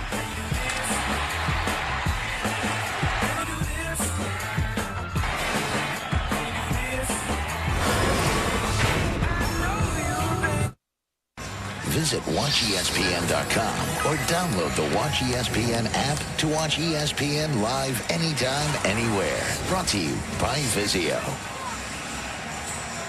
We start the fourth quarter of the Valero Alamo Bowl with Oregon in front. And they've got a third down coming up. Third down and 10. Sixth time, actually, they've been third down and 10 or longer, and they haven't converted any of them so far. To open the fourth, they still don't. Anthony Thomas has to go to the ground to get that pass from Mariota. But only a 5-yard pickup. Well, again, Mariota battling some cramps, I think, in both of his legs. Holly told us during the break. And he's just very ginger in how he's stepping into throws. I mean, if he throws that accurately, that's an easy conversion on third down. He might still be running had he thrown it in front of him. Well, he's real fast. He'd be done running by now. Fourth down and 5. They were about 50% on their fourth down conversions this year. Mariota, and whistle blew before the play.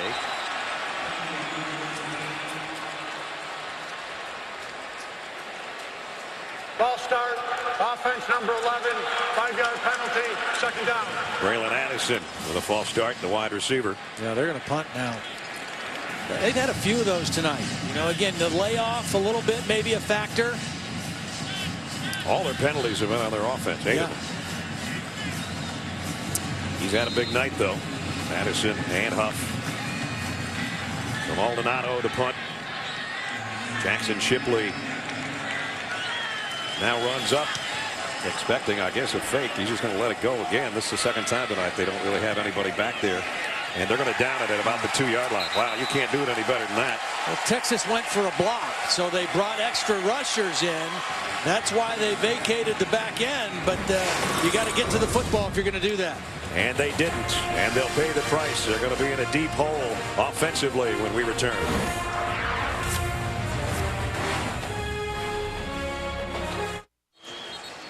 (23-7), Oregon in front.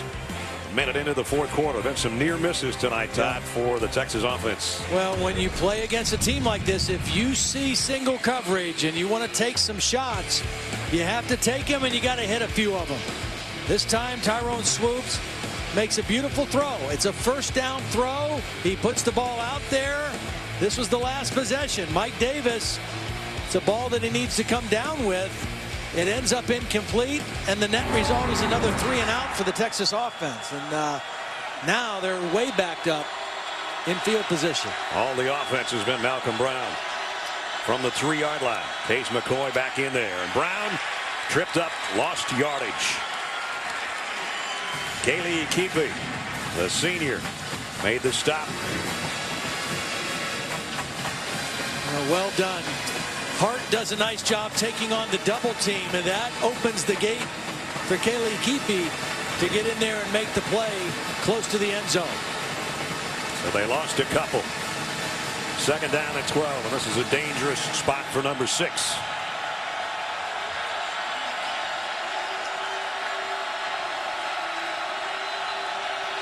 Davis in motion toward the ball. McCoy looking that way and throws complete to Mike Davis. And he's going to be short of the first down, but at least they have a little bit of room to work. And the third down will be a little bit shorter. Texas has as many punts as they have points tonight. They don't want to punt here because they're running out of opportunities.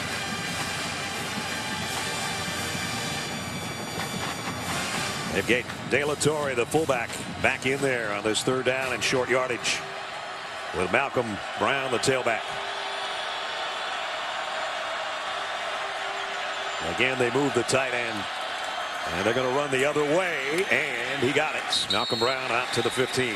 So the drive continues for Texas. What little drive there is of it, but when you're backed up to your own 3-yard line, when you get outside the 15, it's looking pretty good. Yeah. Well, the games that Oregon has lost over the last few years, it's been when teams have pushed them around a little bit and been a little bit stronger. That was the case with Stanford the last 2 years. Even though Texas has had the size advantage up front in this game, Oregon has really been up for the challenge.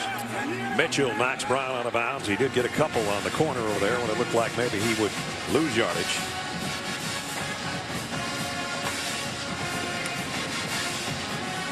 We actually gave him 3. Second down and 7.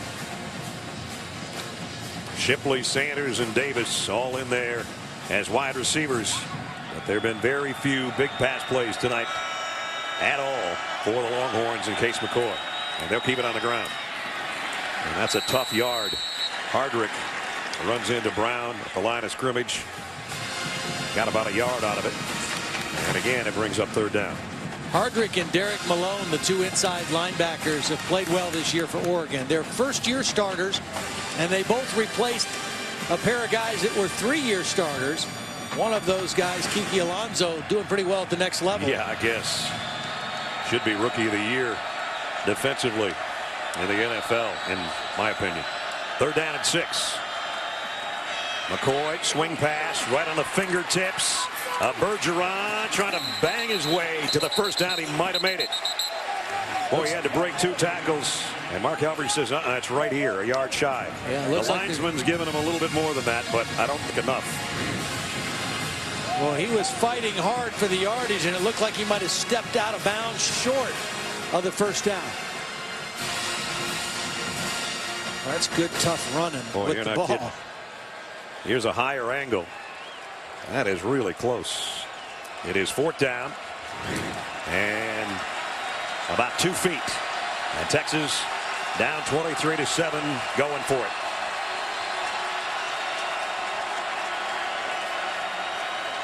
Second man is busting through, and it's Malcolm Brown. Easily a first down. Needed less than a yard. He got about 6.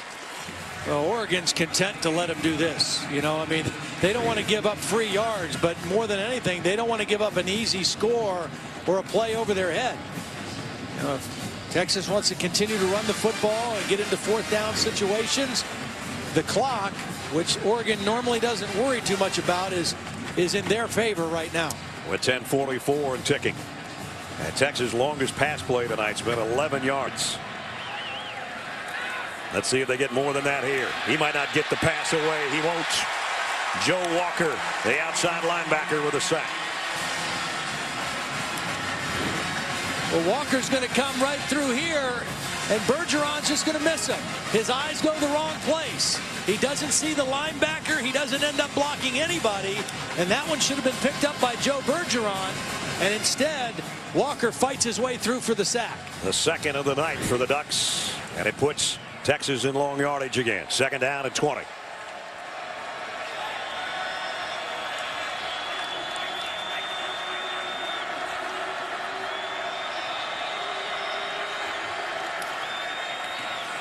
Little draw play, almost a face mask in there as Bergeron gets a short gain, but it's going to bring up third down and a bunch.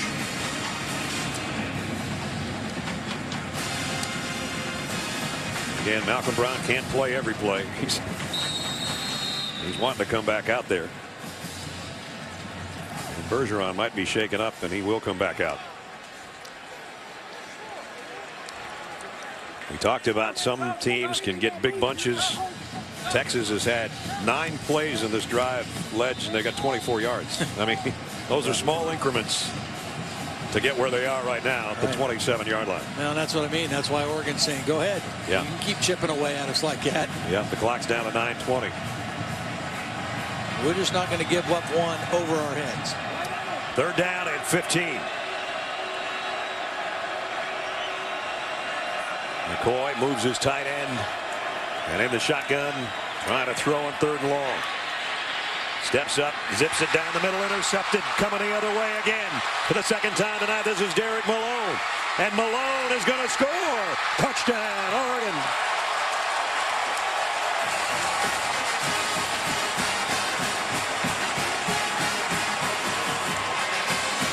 The 2nd pick 6 of the night for the Ducks defense. 38 yards, touchdown.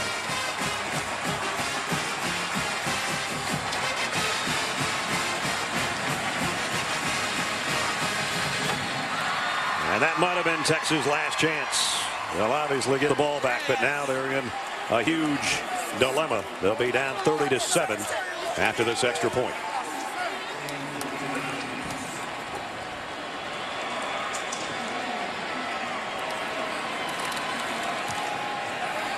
Which is up and just inside the left upright.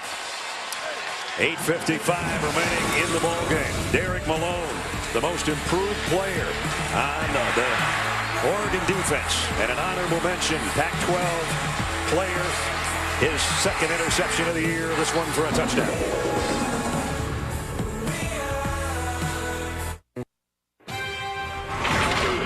The 2013 Valero Alamo Bowl is brought to you by Valero, keeping America moving. USAA, proudly serving the financial needs of current and former military members and their families. And Vonage. We've got 8:55 remaining, and unless there's a dramatic turnaround in this football game, Mack Brown's 206th game on the sidelines for Texas is not going to be a victory. But he's a surefire Hall of Famer. And his final game was against a team he knew was fast and tough, but they've scored only 1 touchdown offensively, but 2 on interception returns of Case McCoy, including that guy who just took it 38 yards for another score, and it's 30-7. So Matt Wogan's been a busy kicker as both a kick-off artist and an extra point and field goal kicker. And this one goes to the 1-yard line to Marcus Johnson. And Johnson trying to cut it outside. I'll just make it to the 20, and that's it as we go back and show you that interception. I want to show you what happened to Case McCoy. Here's Derek Malone, and he's going to drop into coverage, and then you're going to see Case McCoy's eyes go one way and lose track. But right here, as he gets ready to scramble, his eyes are looking right here at Mike Davis all the way, and he loses track out of his blind spot where Derek Malone is. Never saw him. That's why he thought he was throwing into an open void. Instead, Derek Malone was waiting on the backside of it to not only intercept it, but take it to the end zone. Tyrone swoops back out there after Case McCoy has thrown 2 interceptions for touchdowns. And Texas from the 20-yard line. They'll keep it on the ground. Bergeron's going to lose 2 or 3 yards. Got a whole flock of ducks on his back. You know, one coach is going out on a sad note. Nick Aliotti, longtime defensive coordinator, said, you know what? I quit playing football in '75 the next day, and the next year I started coaching in '76, and until Monday night, that's all I've ever done. And we said, Nick, what are you going to do? He said, well, I like to hunt birds. Yeah. So January 6th, he and his brother, Pete, are going, no offense, but duck hunting. And then in February, he and 12 other guys are going to Argentina to shoot some more birds. That and a golf game he says needs improving. And he's not going to shoot that duck. And also he loves playing cards. Yeah. So those are some of the things Nick's got in mind as he approaches this spring his 60th birthday, holding on Texas. But he's one of the all-time characters, and a guy that when you get in a meeting with him. Offense number 51, the penalty is declined. 3rd down. when you get in a meeting with Nick, it's not only a lot of laughs, but he actually will tell you some things. And yeah. He told us a couple of things last night, and I won't say what they are. And he said, well, I probably shouldn't have told you that, but what are they going to do, fire me? I'm quitting tomorrow night. They need more Nick Aliotis out there in the world, trust me. Yeah, he's a fun guy to be around. Swoops. Going to run it here. And he's got good wheels and shows it. Nice run all the way out near the 45-yard line. Pick up at 25. That's about the biggest play Texas has had tonight.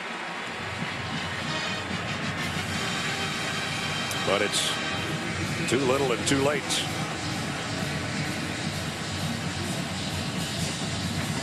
Malcolm Brown has the longest play of the night of 40. That one goes for 25 to the 45. And now Tyrone looking for a receiver. Trying to buy himself a little extra time. Throws on the run, incomplete. Intended for Shipley. You know, partner, as you know, I did not do a taste of the town here in San Antonio. But if I would have, it was kind of a hands-down no-brainer. It wouldn't have been in a restaurant. One of our camera guys, Eddie Rodriguez, there he is. He had our whole crew over, and his wife, Juliet, made a authentic Mexican feast last night that was unbelievable. And not just a feast, but a feast for about 40 people. And, not easy to do. Outstanding. I mean, no question, hands down, that would have been taste of the town. And I ate like it was taste of the town. Yeah, I heard you did. That might have been a face mask there. I don't see a call. Second time tonight, I guess I've been seeing things on face masks against quarterbacks. Pickup of 6. So Texas has it back in Oregon territory, but running out of time. 7 minutes remaining. There's the play call. Got a little bit of burgundy. Got a Vespa there. They got Wolfman. They got everything working. Wolverine, not Wolfman. Try to get my superhero straight. Third down at 4.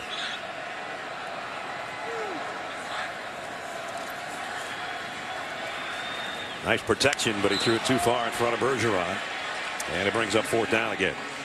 When you talk about this Oregon team as going forward, Mark Helfrich will begin his 2nd year next year.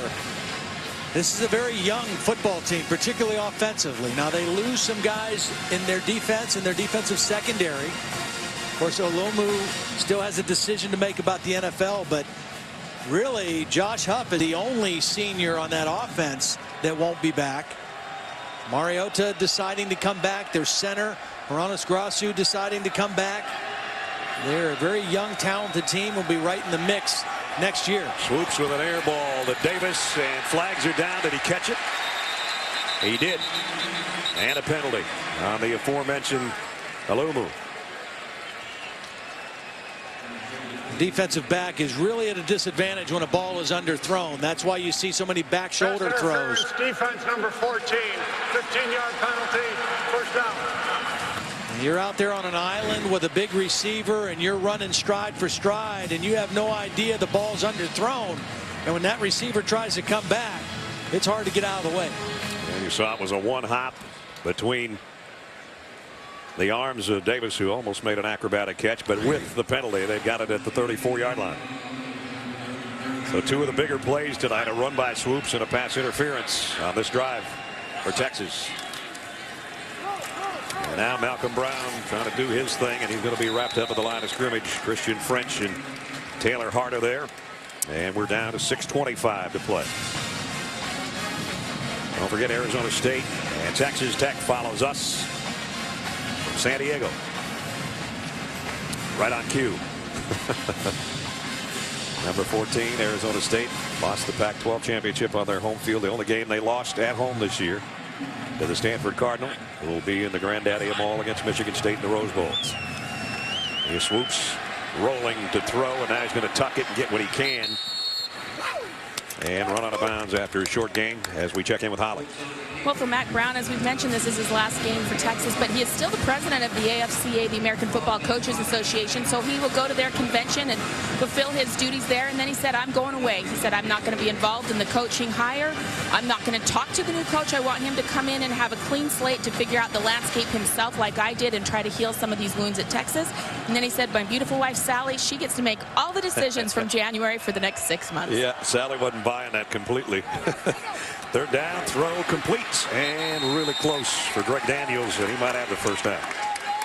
Todd and I saw Sally down in the tunnel before the game. She had kind of a sad look on her face, obviously after being with Mac at North Carolina and developing a program there. They made their move here in December 16 years ago. Early December 16 years ago, and 158 wins later. And now in the final 5 minutes on the sideline for the Horns. Flags down. Probably going to have a holding call. Well, the Texas football job is a great job. There's no question about that. They have tremendous resources, facilities, recruiting base. Personal foul, face mask, defense. Penalty is half the distance to the goal. First down. There, I finally got my face mask call. Yeah. But in their search, they will be lucky to find somebody that over the long haul does as good of a job as Mac Brown has done here in his 16 years at Texas. This is his 15th bowl game. He was 10-4 in bowls coming in, having won 9 of the last 11, some of the last 8. And this one, unfortunately, on his way out is not going to be a win. Trailing a very good Oregon team, 30-7. Swoops, pump fakes one way and rifles it the other, and diving attempt by Kendall Sanders, but it's incomplete. And good coverage over there by Terrence Mitchell. You know, the good thing for Swoops here is you could say, well, he's in there late in the game working against backups, but he's not, because the first team Oregon defense is still on the field. So he's going against the number ones, and he's put a pretty nice drive together here. This one looked like a little miscommunication, but he runs it inside the 5. A pickup of 7. Similar to Swoops, David Ash is a dual threat guy. Both of them much more so than Case McCoy. And this time Swoops is going down for a loss. Oregon played it beautifully. Rodney Hardrick, the middle linebacker, on the stop, and it's 4th down.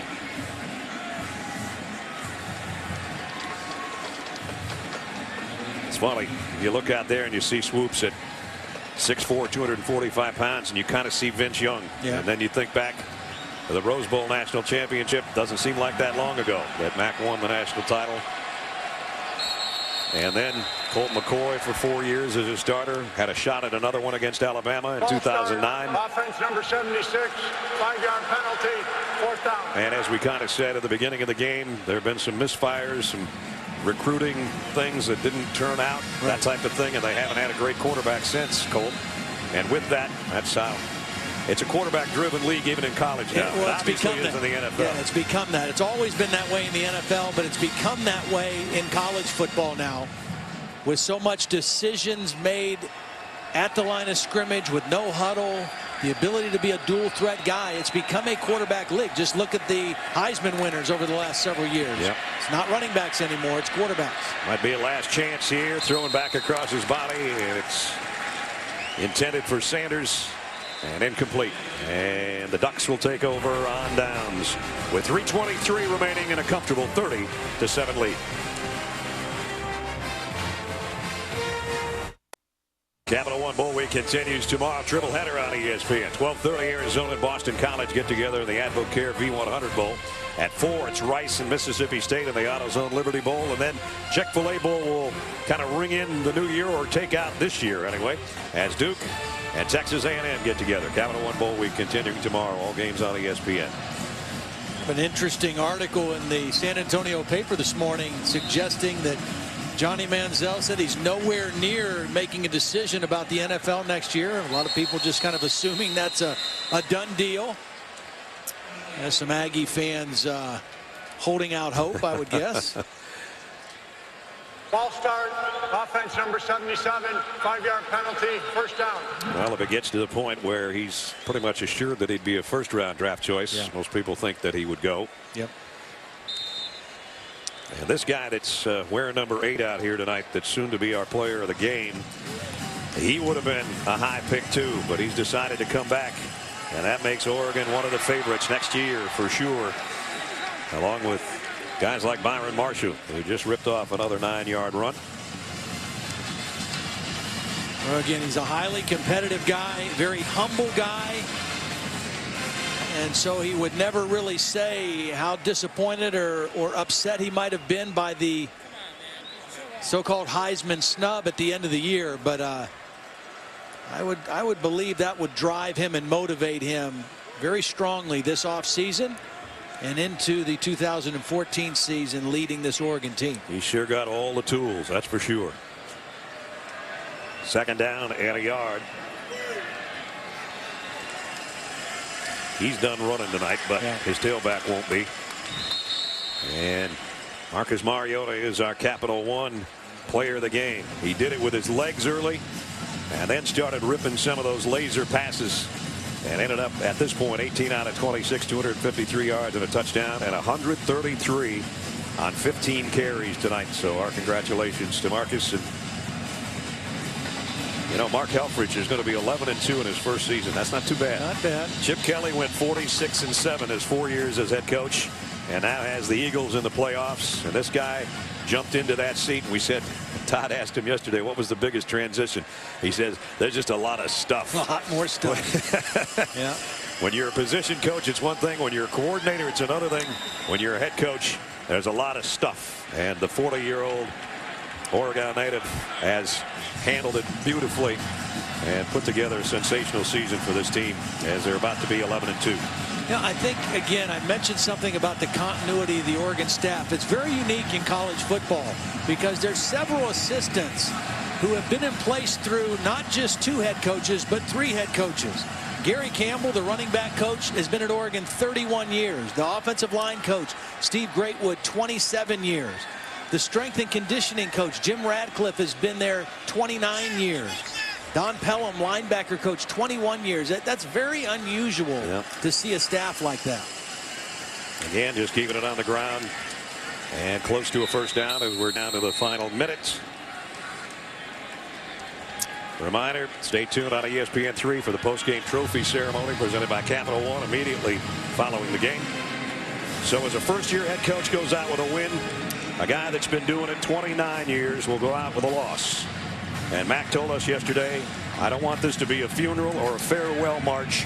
This should be a celebration for my kids who fought their guts out all year.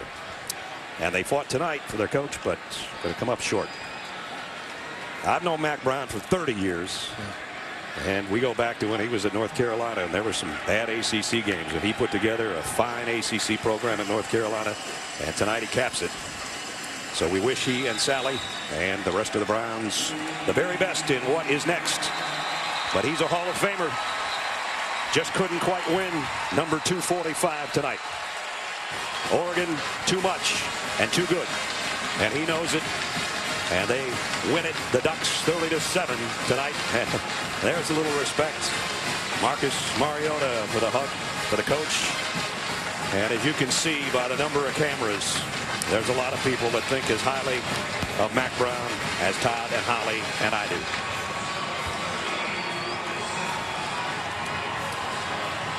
One of the class acts of all time in college football. Well, Mark Helfrich told us this week it's been like a mini coach's clinic being around Mac Brown, learning what it takes to be a head coach over the long haul, not just a 1 or 2 year wonder, but doing it over many years and doing it with class. Mac's press conference will be on ESPN2. We've just been informed. So all of you that want to see that on ESPN2 and Sports Center, we hope you stick around for that. But the winning coach right now is with Holly. Well, Coach Helfrich, that's your first bowl win for you as a head coach. I was wondering, is this your first Gatorade bath? That is, and it's cold. How was it? It was awesome. Just our guys just battled, believed in each other, and played it. That's a great football team, and obviously a legend, an icon in football, and Mac Brown, and to go out against him, I've been saying all week, I feel like I should wear a black hat all week because I've been the bad guy in this deal, but just a full team win. You know, didn't play very cleanly in the beginning. Our defense played great. Obviously, two pick sixes. It gives us a chance, but a huge team win. You guys talked about using this as a springboard into next season. What helped you tonight that you'll build from? just momentum. You know, we have a very young team. We're not allowed to say that, but we have a very young team. We had a bunch of guys early in the first half, some true freshmen make some mistakes, and they both came back and made some big plays in the second half. So just growing up. Thank you, Coach. And hey, congrats on that bath. I love that. That's your first one. Thanks, Holly. Appreciate it. Well, his team put up 469 more yards of offense tonight. That sets the school record. And 20 plays of 10 yards or more, and that will get you wet as a first-year head coach. Mack Brown couldn't get one more victory for Texas, but his team gave it all they could. They lose it tonight 30-7. We'll be right back.